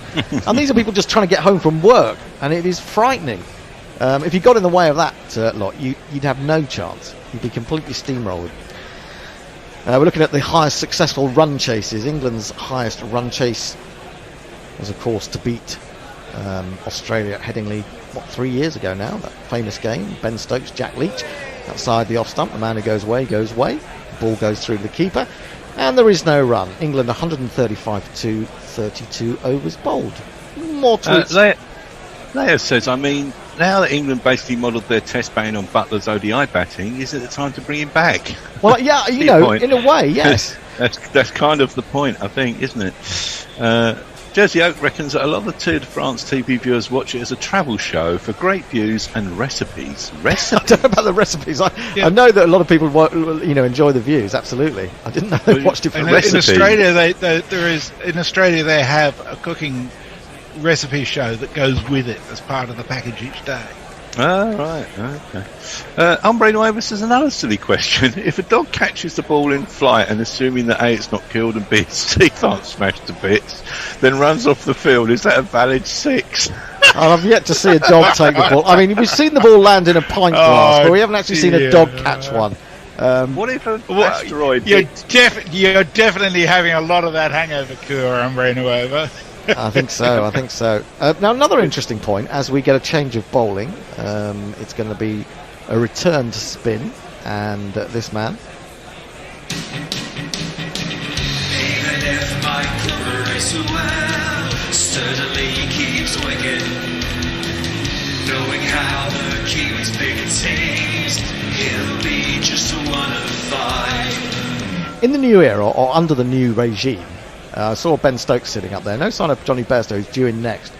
But if one of these was to fall in the last 15 minutes of the night, would you send in a night watchman instead of one of the big hitters? Because that would seem to be against the grain, wouldn't it? Started the new over, tucked away by Root, past the man at square leg. There is a man deeper than that who will do the fielding. They'll take a single. Root moves to 36, Pope 57. England 136 for 2, need another 160 to claim a 3-0 victory, and we certainly didn't see that coming at the beginning of this series. Bracewell is, who has the ball in his hand. He's waiting with Pope to signal that he's ready, and he is. He goes back to this one. It bounces a little bit on him, but he controls that bounce well, turns it away from the man at short leg to square leg, and there is no run. Bracewell into his 8th. Would you like a GPL update? Oh, of course, absolutely we would. Bracewell in again. He comes down the wicket and then tries to play on the onside, gets a bit of a leading edge. That could be his downfall. Could easily just prod that back to the bowler, but gets away with it on this occasion. Yes, GPL update. Maybe after this ball. As Bracewell is in again. Short and flat, and I thought he could go back and pull that, but actually he's made room outside the leg stump and forced it up towards mid-off. Williamson does the fielding, and they take a single, Pope to 58. Tell us more about the GPL. So far today they've scored 305 runs, which rules out the vast majority of our picks, including all of mine. We've got only 6 picks left. Come back to those. Of those, Bracewell bowls, reverse sweep by Root, actually squarer than I think he intended it. Wagner comes round. Are they going to get back for a second? They are indeed. He's come round from deep backward point. Root moves to 38. England to 139 for 2. So 307 now scored. What have we got ahead of us? Well, somebody's on 307, somebody on 308, somebody on 311. So they'll all be passed. It's 317, 323, and then a big jump to 360. Oh, I don't think we'll get 360. So we're looking at 317 and 323, probably. Yeah. Yep. That'd be my guess. Right. That would be my guess. And who have we got on those numbers? We'll come back to that after this ball. I can't tell on my system. Okay. Onto the front foot comes Root, defends to the man at short leg. That is the end of the first over of a new spell from Bracewell. His figures are 8 overs, 1 for 49. England are 139 for 2. Messi, have you got it up there? I'm just having a look. Hang on. I might. While you're doing that, I'll read a tweet out. Nestlers loves women breaking arms and fellow humans suffering like hell whilst torturing himself in London traffic. Sean is a Cenobite confirmed. I just like to point out, I didn't love this woman falling over and breaking her arm. It was another incident in a very strange week. And by the way, you spelled Sean wrong. I do hope you sent her some flowers. But she was a temp. She was only. Oh, she's only a temp. Oh, she's only a temp. Not giving flowers to the temp. I barely knew her name. I mean, you know. But you knew enough about her to laugh. It was just, yes, I can. You know, sorry. Weird. It was just weird. Okay, well, we'll come back to the GPL in a minute as Southee starts his 12th over. Bowls to Pope. There was just a hint of movement off the seam there, and he covered it pretty well. Did the England batsman. Pushed it out into the offside, and there was no run. Messi. Yes, 317 is Lancashire bloke. Lancashire bloke. As is 362, and 323 is El Presidente. El Presidente. Who is El Presidente? Who is El Presidente? He's a mystery man. Does he tweet? Glyn Murphy is his email. Oh, okay. We don't seem to hear from you on the tweets, but it's great that you are supporting the GPL. Southee in again, goes wider on the crease. Pope waits for it, just drops it down. The man peels off the end of a very small slip cordon of only 2 people, does the fielding. There is no and run. Lancashire bloke is Matt Searle, who became a Patreon this very week. Excellent news, excellent news. Don't forget, you can still become a Patreon. There's plenty of time. Well, you can do it at any time if you want, but why not do it now? Patreon.com/Guerrilla Cricket. Become a patron, get all the goodies and extras that we are now offering you, which we didn't offer people in the past, but we now do. So you get even more than 1,000 hours of free commentary a year. In comes Southee. Bowles brings it back, hits him on the pad. Thoughts of an appeal, but not really from Southee. Would have been better than some that he's appealed for today, but he decides against it on this occasion. The ghost of Zoob has joined us. Hey! It says hello from an old idiot on Twitter who, despite your concerted efforts, you'll never be truly rid of. I wonder if the ghost of Zoob really is Zoob. That would be fun if it was. Have you heard anything about Zoob recently? No, I think the last time I saw Zoob was at Dan Norcross's wedding, which is about 6 years ago. Yeah, exactly. Anyway, outside the off stump, nicely played. On the up ever so slightly, he's just placed it beautifully, Pope. 2 men after it. I think it might actually speed away. Great effort from Conway to haul it back, but I'm not sure he's managed it. They've certainly, well, if he has, well done him, because they've managed to get a third. Pope moves to 61. He's not sure, Conway, as to whether he managed to knock that back. He's going to have to repair the boundary sponge as we look more closely at it. Great effort. Is he in contact? It's difficult to tell there. Probably not. I think he's done well. Now we're going to see it from another angle, and I think he's done okay. He's done okay. He's saved a run there. So just the 3 for Pope, who's now moved into the 60s. 61 for him. We've got another 24 minutes to go of play. Partnership worth 91. Root onto the front foot. Forces back to Southee. Southee trying to remain competitive. Snatches at the ball and threatens to throw the stumps down, but thinks better off it. And England are 142 for 2. I think Root's been batting beautifully, to be honest. I just love watching him. I think we've been really lucky the last couple of years just to see so much of that glorious batting. We have indeed, we have indeed. At the moment we're looking at that not so glorious run out of Alex Lees. Crawley sort of sold him a little bit down the river. In comes Southee, head over the ball, Root is forward, plays the ball down into the ground, bounces high, but there is no run. And sorry, I just saw Jay Grover's tweet that came through in reply to Ghost of Zoob, and it made me chortle. I'm sure we'll read it out very shortly. England are making this look quite easy at the moment. Maybe New Zealand need to get off and come back with different conditions tomorrow. That's maybe their best hope. Certainly 20 minutes or so left tonight. England might get another 15 or 20 runs the way they're going. They look pretty comfortable. Of course, you must remember that they lost one of their champion bowlers, I suppose, in the shape of Kyle Jamieson, who's had to go back to New Zealand. I think they felt that. I really do. I don't think Wagner's made a huge difference. No, Wagner hasn't been his usual self, but then maybe he lost a bit of confidence not being in those 2 tests, finding himself surplus to requirements. Anyway, Bracewell will continue, 1 for 49 from 8 overs. But I think the other thing New Zealand lack is a really quality spinner. Yeah, Bracewell's done all right. Who are the quality spinners? Ajaz Patel, potentially. This is pushed into the offside, stretching and playing it backward as square.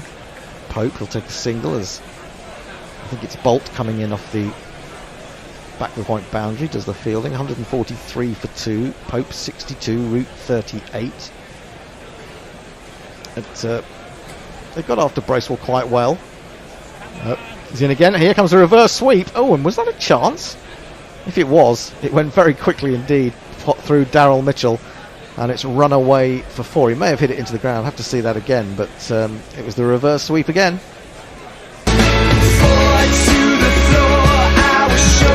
Root into the 40s, 42. Let's have another look at this one. Has that gone down into the ground? I think it has. Although Tom Blundell's reaction would suggest that might have been catchable. Anyway, not sure. I think that was more optimism than reality. Maybe so. That's horrible cricket all round. That really was. He threw out a massive full toss about 1.5 yards outside the off stump. Root was committed to trying to sweep it. Managed to get the toe end of the bat on it and shanked it horribly up to mid-on. You wouldn't want to show that to a young child. They would be having nightmares forever. Root goes back and plays that in much more orthodox fashion. Out to Wagner it is at deep backward point. They take another single. 148 for 2. Root moves to 43. And we're only 2 balls short of 35 overs. So again we're looking at a scoring rate of 4 and over from England here. Here is Bracewell. He goes back to that one. It keeps incredibly low. Turns back. Fortunately for Pope, he's far enough outside off stump for that to be no real danger. But if that had been straighter, he might have been in some trouble. Oh, that's a massive turn and kept incredibly low. I think Nasser Hussain has received that sort of ball in the past. Bracewell to complete the over. It brings out the reverse sweep again. Does Pope? He's only going to go single here as Wagner falls on the ball at deep backward point. And that is the end of the over. Pope has kept the strike. England are 149 for 2. They are just over halfway there. Nestlers. Old Fart at Play says which actress had a side job with frozen beef. Thora Heard. Dr. Southee says, how does one play in the GPL? Becoming a patron would be great if we could get a GC t-shirt free or with a serious discount. One really needs to display the membership. Well, I think you're trying very hard there, Dr. Southee. There are t-shirts available, but we don't really have any. We don't really have any control over the prices because of the way we have to source them, which is basically send a load of designs and then stick them on loads of different products. We did we did think about. We do have some old GC T-shirts. I thought you get a free T-shirt, World Cup T-shirt, if you. Yes, I think you do. I think you do if you sign up. Well, not everyone. I think we just said to a couple of people, didn't we? Said the next person will get a free T-shirt. Yeah. We could do that again. Maybe we'll do that tomorrow. We'll say you get a free World Cup T-shirt. It was hanging around here earlier. It's on the floor. I can't reach it. But they're very good T-shirts. They're beautifully designed. I'm sure you'd like one that's been on the floor. Sitting on the floor. Absolutely, actually. We'll just put it in the, just put it in the washing machine and give it a bit of a, give it a bit of a dress. Oh, here we go. With the partnership 98 from 138 balls, we're going to have a change of ball yet again. Is that in that case? Yeah, it is. I have to say that I do recall the amount of shit that the Bear was giving Kookaburra during the Ashes for the number of balls that had to be changed then. So I've got to say Dukes are in the firing line as well. Yeah, well, it's been pretty horrendous. No one really seems to have known what's gone wrong with the balls this year. There's been a problem about them going soft in county cricket, and this has contributed to some of the really big scores. Yeah, of course. Oh, Brexit, absolutely, yes. Because you can't get the stitches. That's what it is. We used to get loads of Europeans come in and stitch the balls, and now you can't get them. They're not allowed in. But I did hear that earlier today that they were saying it was something to do with the stitching that was the main problem. Or is it COVID? Oh, it could be COVID, yeah. Hombre Nuevo says, due to my wife's unfortunate demise with the lurgy and subsequent self-isolation, I'm in sole charge of keeping our baby alive. Oh, Lord. Thus not using my own beer cure. Till now, the Deliveroo order magically appeared at the front door with 2 bottles of wine. Oh, that's exceptionally good news, isn't it? Keeping your baby alive with wine. I'd be very worried if I had sole responsibility for keeping a baby alive. I'd be equally worried. I'd be worried for myself. Have to stage an intervention. Send Tony Bitter around. Yeah, maybe so. Wagner is going to come back into the attack. He's got a jingle that goes. I'll give me a different jingle this time. That's Neil Wagner. He's my boss. And when he takes 5 wickets in an over, it was murder. Yes, indeed. Robert Wagner, I think that's based on, isn't it? What was the name of that? What was the name of that TV show? Heart to Heart, yeah. Wagner then in to bowl to Pope, who plays a sort of Steve Smith-like leave by snatching the bat cross-battedly across it, not trying to get near it. One day someone will play that shot and they'll accidentally hit it and they'll get out. Hopefully it'll be Marnus Labuschagne or Steve Smith himself. But of course, we'll be in action later this week, will he not, Messi? When does the Sri Lanka test start? Starts on Friday, I think. Friday. And of course, that was quite interesting, isn't it? Because Chris Silverwood, who's now coach of Sri Lanka, is coming up against Australia again for the second time. He must be sick of seeing Australians after the Ashes. They did well in the ODI series. They beat Australia 3-2. They did, indeed so. There was also an A tour going on, wasn't there as well? Wagner then into Pope, who struggles to reach this but cuts it nonetheless. Straight to Devon Conway. He is fielding at backward point. 15 minutes remaining. I've got bad news for Lancashire bloke. We've reached 300 we're actually on 317 runs for the day right now. Oh, now if England can be persuaded not to score another run, Lancashire bloke will be taking home £180. £180 in the GPL today. Wagner in. He's out of it now, though. He's bowled by Pope, I'm afraid. It's a very good shot indeed. It's bisected those men at long leg and deep backward square and run away for one of these. It's Nissan She. It's Nissan She. That's one of Pope's best shots, one of his most controlled shots today. Partnership goes past the 100 mark, 102 from 142 balls, and the New Zealanders must be getting more depressed with every shot like that adds to England's total. They batted very sensibly this morning and avoided losing a wicket in the first session, but then it all went horribly wrong. Driven at by Pope.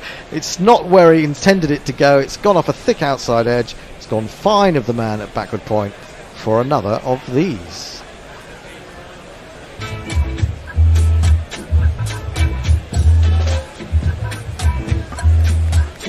And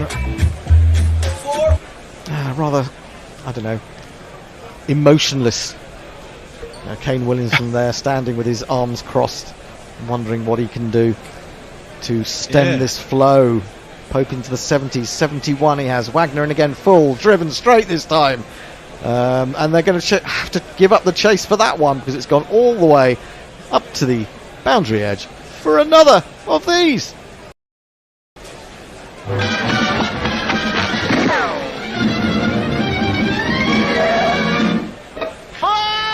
No sign of England reining it in as the day nears its end. 3 boundaries in a row. El Presidente has also been knocked out, and unless they can score another 29 runs, I think it is, in the last 15 minutes, then the GPL pod is safe. So what are we looking for England to be on at the end of the day if we're going to have a winner? As Wagner is in again, turned into the onside. There's going to be 1, there's going to probably be 2, there might even be 3. Bracewell jogs around from deep backward square to a position more akin to deep mid wicket. They get through for 2 more. Pope moves to 77 from 99. England 163 for 2. Nestlers. Andrew Miller says on YouTube, if I understood the GPL, I'd play, but it's just strange. It's not strange. How difficult is it? You estimate how many runs you think will be scored in the day. You have until lunch to do it normally. So I don't know. Pick a number, 290. Stick it down. Put your quid in, and that's it. That's all you have to do. It's just sit there going. Also, Southee has said that thou shall not mock the Marners, Hendo. Blasphemy. Oh, mock the who? Mock the Marners. The Marners. Oh, the Marners. Sorry, the Marners. I thought you said mock Mahler, as in the composer. So you mustn't mock Mahler either. Probably not. You can mock the Hoople. Indeed. Very good. Bracewell 1 for 56 from 9 overs. He got rid of Crawley. Horrible shot from Crawley, it has to be said. Went for 25, hit 24 of those in boundaries, but then got himself out again. Does anyone know what the Hoople is? I've no idea. What is the Hoople? I thought it was something connected to a steeple. Can we find out what the Hoople is? I don't know. Have you ever met a Hoople? Not in recent years. No. Have you ever used a Hoople? Not to my knowledge.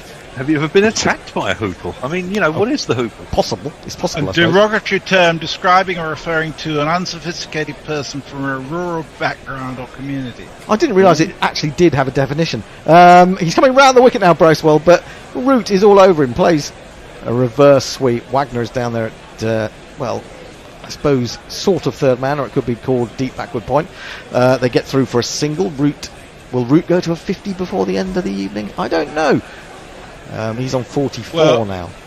Yeah. You asked what we would need for Lancashire Boult to win. They'd have to get to 194. Which oh my word! 30 runs. That's 30 runs. Well, they might just do it. Pope has gone back to that one and then paddled it down to long leg and taken another single. He's gone to 78. What time is the finish tonight? It's going to be 6:49. So we've got 10 minutes to go. 29 runs required in 10 minutes. Come on, England. Out comes a reverse sweep, and he misses that, and it turns away from him in a left-handed position that he has now assumed, and it goes for byes, and 4 of them as well. 4 of them.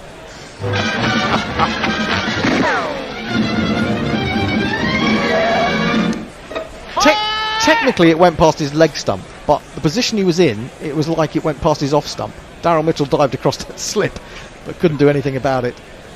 England 169 for 2. He's brought out the reverse sweep again. He's got all horribly tied up, and it was balanced on the back of his bat for a while. And just for a moment, Will Young fancied diving in and snatching it off the bat, but Root managed to shrug the ball down to the ground before he could do that. This innings needs to come to an end soon, otherwise Root's going to get out being daft. Yeah, that wasn't a smart shot at this time of night, was it? He's going to do it again. He's done it again, and he's got it. He's only going to get a single for it. It's not exactly a shot that is bringing him boundaries by the score. He goes to 45. In fact, I think I saw a tweet from Jason earlier, I don't know if it got read out actually, that there was a talk about spin on another programme around lunchtime, and I'll tell you about that after Bracewell completes this over. He's got 1 ball to go. There's another programme? Yeah, apparently. I don't know, some people listen to it. There are a few people who listen to it. Anyway, brings Pope down to face. He's on 78. He's got a short leg and a leg slip. No orthodox slip, unless now one of those is going to come in. Now I think he's gone to backward point. Bracewell's not happy with this, so he's going over to Kane Williamson to have a chat. So I'll tell you what it was anyway. They were talking about spin, and apparently most spinners find it very difficult to deal with batsmen playing the reverse sweep. So that is possibly why it's a bloody ugly shot. Well, it's not if it's played well. I mean, it's effective often, but I still think it looks agricultural. Yeah, it doesn't. I think, sometimes it can. Sometimes. I think of all the people. I think often more than not. Of all the people that play it, I think Root plays it as nicely as anyone, generally speaking. Yeah. Eventually, but it really does. It takes a weapon out of the spinner's armoury. Yeah, indeed. Doesn't it? He comes in, bowls to Root. This time he pulls the ball with the turn down to deep backward square, stroke long leg, and they take a single. 171 for 2. Root has moved on to. Sorry, that must have been Pope. Pope has moved on to 79, and he will keep the strike. And England are 171 for 2. We have about 7 minutes to go tonight. And England need 125 more to win. Sorry, what's that about Mott the Hoople? Jay thought it was a bird. Oh, right, okay. Seemingly not. Alexander Sutcliffe says, for fuck's sake, I've just signed up on Patreon. Now you tell me I would have got a T-shirt if I signed up tomorrow. I'll have to cancel my membership. Don't do that. You see, this is the problem. Yeah, I tell you what you could do. That's all right. Hang on. Don't worry about it, because all you need to do tomorrow is, if you've chosen one of the smaller, the lower rungs, is just to go up a rung. So if you've only given 2, you could give 4, and if you've only given 4, you can give 10. So that's sorted the problem out. The Hoople. Leah says, I'm commuted to send England a lavish congratulatory cake. As for flavour, I'm leaning towards polio and monkeypox. Oh, seems a bit harsh. That's nice, isn't it? She doesn't like it when England win, does she? She's not keen on England winning, is our Leah. Especially when they play India, which of course is coming up on Friday. Wagner in, bowls to Pope. Pope drives quite on the up. He's looking very confident now, and runs up to mid-off. There is no run. Wagner's got figures of number 31. He's just started his 7th over. I suspect this one and one other will probably be the final acts of the day. He's going to come round the wicket to Ollie Pope. A slip and a gully, short extra. Potentially catching, but it's straying onto leg stump and tucked away with consummate ease by Pope, who will pick up another single down to long leg. He'll go to 80, and England to 172 for 2. There may still be a twist in the tail of this game, and it's interesting, if there is going to be rain tomorrow morning, what the conditions in general might be like if and when we do get onto the pitch. And maybe Trent Boult will rediscover his swing, and so England can't relax, but they are looking confident at the moment. Wagner into Root again. Root leaves this ball about a foot outside off stump. Through the keeper it goes. No run. Jay says, worry not, I got a free mug. Oh, good. I've been a patron for, loads of years, I think. Yeah, people have had free mugs. We give far too much to you for free. We must start shall we go behind a paywall? Shall we go behind a paywall? What do you reckon? Our lives since about 2009. Well, yes, basically, some of us. Well, yes, definitely Nestlers. Wagner in. Bowles, has he got an edge to that? Oh, very close indeed. Seemed to be a bit deviation. It might have just been from the little bit of off-cut that Wagner got out of the pitch. But he certainly beat Root there. Drew him into the shot, and possibly didn't need to be playing about that. But that said, coming round the wicket as a left armour, you're constantly going to be aware of the ball being angled into your stump, so it may draw you into shots that you normally wouldn't want to play. Wagner again then into Root, wide on the crease, so he comes right across his stumps and then gets it on the half volley, tucks it out to deep square leg for a single. Root moves to 46. One ball remaining in this over, and then I think one more over for the day. 173 for 2. Yeah, I don't think it's going to be more. We're told 18:49 is the cut-off point today. I'll read you the forecast for tomorrow from the Met Office, which says cloudy, changing to heavy rain by late morning. Oh, that's terrible. So England have got to do it really quickly, by the sounds of it. 80% chance of rain at 11. Oh, Lord. Wagner pushed up to mid-on by Pope. England need to do it tonight. I've only got one over left. Get on with it. 123 required. 173 for 2. Pope 80. Root 46. Will Root go to a 50 before the end of the day? He just needs one boundary to do so. We're not going to get a winner in the GPL, which is always good for us as the bank. We always like it when you fail. We're so cruel. And we won't actually be opening it tomorrow, will we? I suppose not really. No, because it'd be, well, too many of you would get it right, wouldn't you? Yeah. Well, we wait to see what the weather does tomorrow.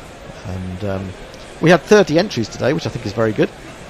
173 runs in this extended evening session from 38 overs, a run rate of 4.55, which contrasts with how watchful New Zealand were this morning. 86 runs off 30 overs at 2.85, but they got themselves into a decent position. But England are making it look too easy at the moment. Bracewell will complete the day by bowling to Root. Root will dig a foolish one out, and the ball will run out on the offside. Will Young will pick it up, hand it to Bracewell, and we have just 5 balls of action to go.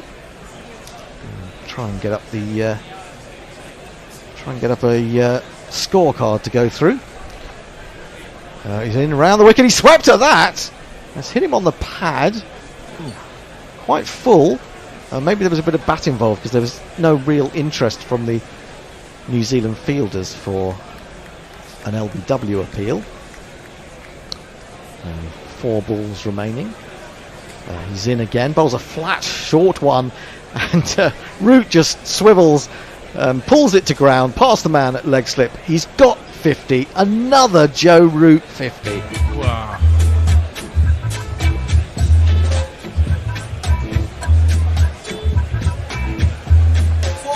Don't stop just cause you got to 50. Don't stop, treat it as a start. You can use this to get a better score. The first 50's done. The first 50's done. Ooh, don't look back. And just to follow it up, he's hit another of these.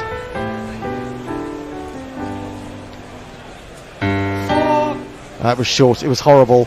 It had poor old Will Young at short leg flinching. He was glad to see it go skirting across the ground for 4 more. Roots on to 54. England 181 for 2. A 54th Test 50 for Joe Root to go with 2,700. So he's got exactly double in 50s what he's got in hundreds. Amazing performer, having the time of his life. 54 from 79 deliveries. Phenomenal, isn't it? He really is. 181 for 2, the target. What did we say? 190? You were in with a chance of if England got to 190.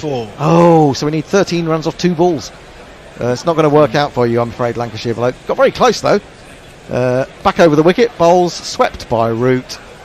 There is a man down there, so it'll just be a single. He's done his work for the day. He will remain 55 not out. Pope will take the final delivery of the day as the clock ticks around to 18:49, which suggests to me that it'll all be over after the next delivery. Bracewell has gone at about pretty 6.5 and over, despite that wicket of Crawley. They've kind of milked him quite well, and I think you're right. Perhaps need a spinner with a bit more experience at this level. Messi. Yeah. He's looked good, but had looked good. Had looked good, but he's been dropping a lot short in this particular spell. And in to bowl over the wicket now to Pope. Pope goes back, jabs it away as it turns, and he will pick up a single to end the day on 81, with England 183 for 2, needing 113 more tomorrow to win. So they're going to have to be looking out for that weather. They'll be peering at it from very early in the morning, one would imagine. But that is the end of the day, and it's a good end for England. It was a struggle this morning when they couldn't get the breakthrough that they were looking for, but ultimately this afternoon they found their way through. The wickets then fell quite quickly, and England were left needing 296 to win. There was the catastrophic, potentially run out of Alex Lees early on. There was the drive to extra cover, where else, although this time off a spinner by Zach Crawley. But since then it's been all about Root, and it's been all about Ollie Pope, who has gone into the 80s. These two have played very well indeed. There's been no swing really for the New Zealand bowlers, so that's why they've struggled. Didn't have that early threat that they carried in the first innings with Trent, Boult, and they will be a pretty despondent side, I think, as they troop off into the pavilion this evening. Let's have a look at some final tweets and some final thoughts, and then we will be on our way. Nestlers. Well, it's just I think just to say thank you to everyone who's tweeted in. Mark Zips just tweeted in with a lovely box of records. Of course, Jay Grover, Adam Etienne, Leia, Hombre Nuevo, someone called Mezzy Jazz. Thank you all. And thanks to everyone on... King's Gambit has just given us 10 euros on YouTube. Oh, brilliant. Thanks for the entertainment. Well, I hope you have been entertained, and we've been entertained. It's been another fascinating day of Test cricket. Let's have a look at those bowling figures. None for 37, Trent Boult from 9. None for 32 from 12 for Southee. Bracewell, 11 overs, no maidens, 1 for 70. Neil Wagner, 7 overs, 1 maiden, none for 33. Might they have thrown the ball to Daryl Mitchell for a few dobs? Maybe they would have done, but they haven't done. That's the main thing. And England need 113 when they come back tomorrow morning, weather permitting. Anyway, it's been great fun. It's just been Jacob and me in the studio all day. We've beavered away as hard as we can. Hopefully we've done a good job. Hopefully we've entertained you. But until tomorrow, unless there are any further comments from Nestlers and Messi, it'll be good night. Any more? Good night and thank you. Good night and thank you. Book early. Book early. And it's free drop tomorrow. in on Discord if you want to have a chat. I'll be there for a little while. Yeah, if you are a Patreon, there will be people on Discord to discuss the day with you. Until tomorrow, it's goodbye after another fabulous day at Guerrilla Cricket. Good night. Good night. Guerrilla Cricket.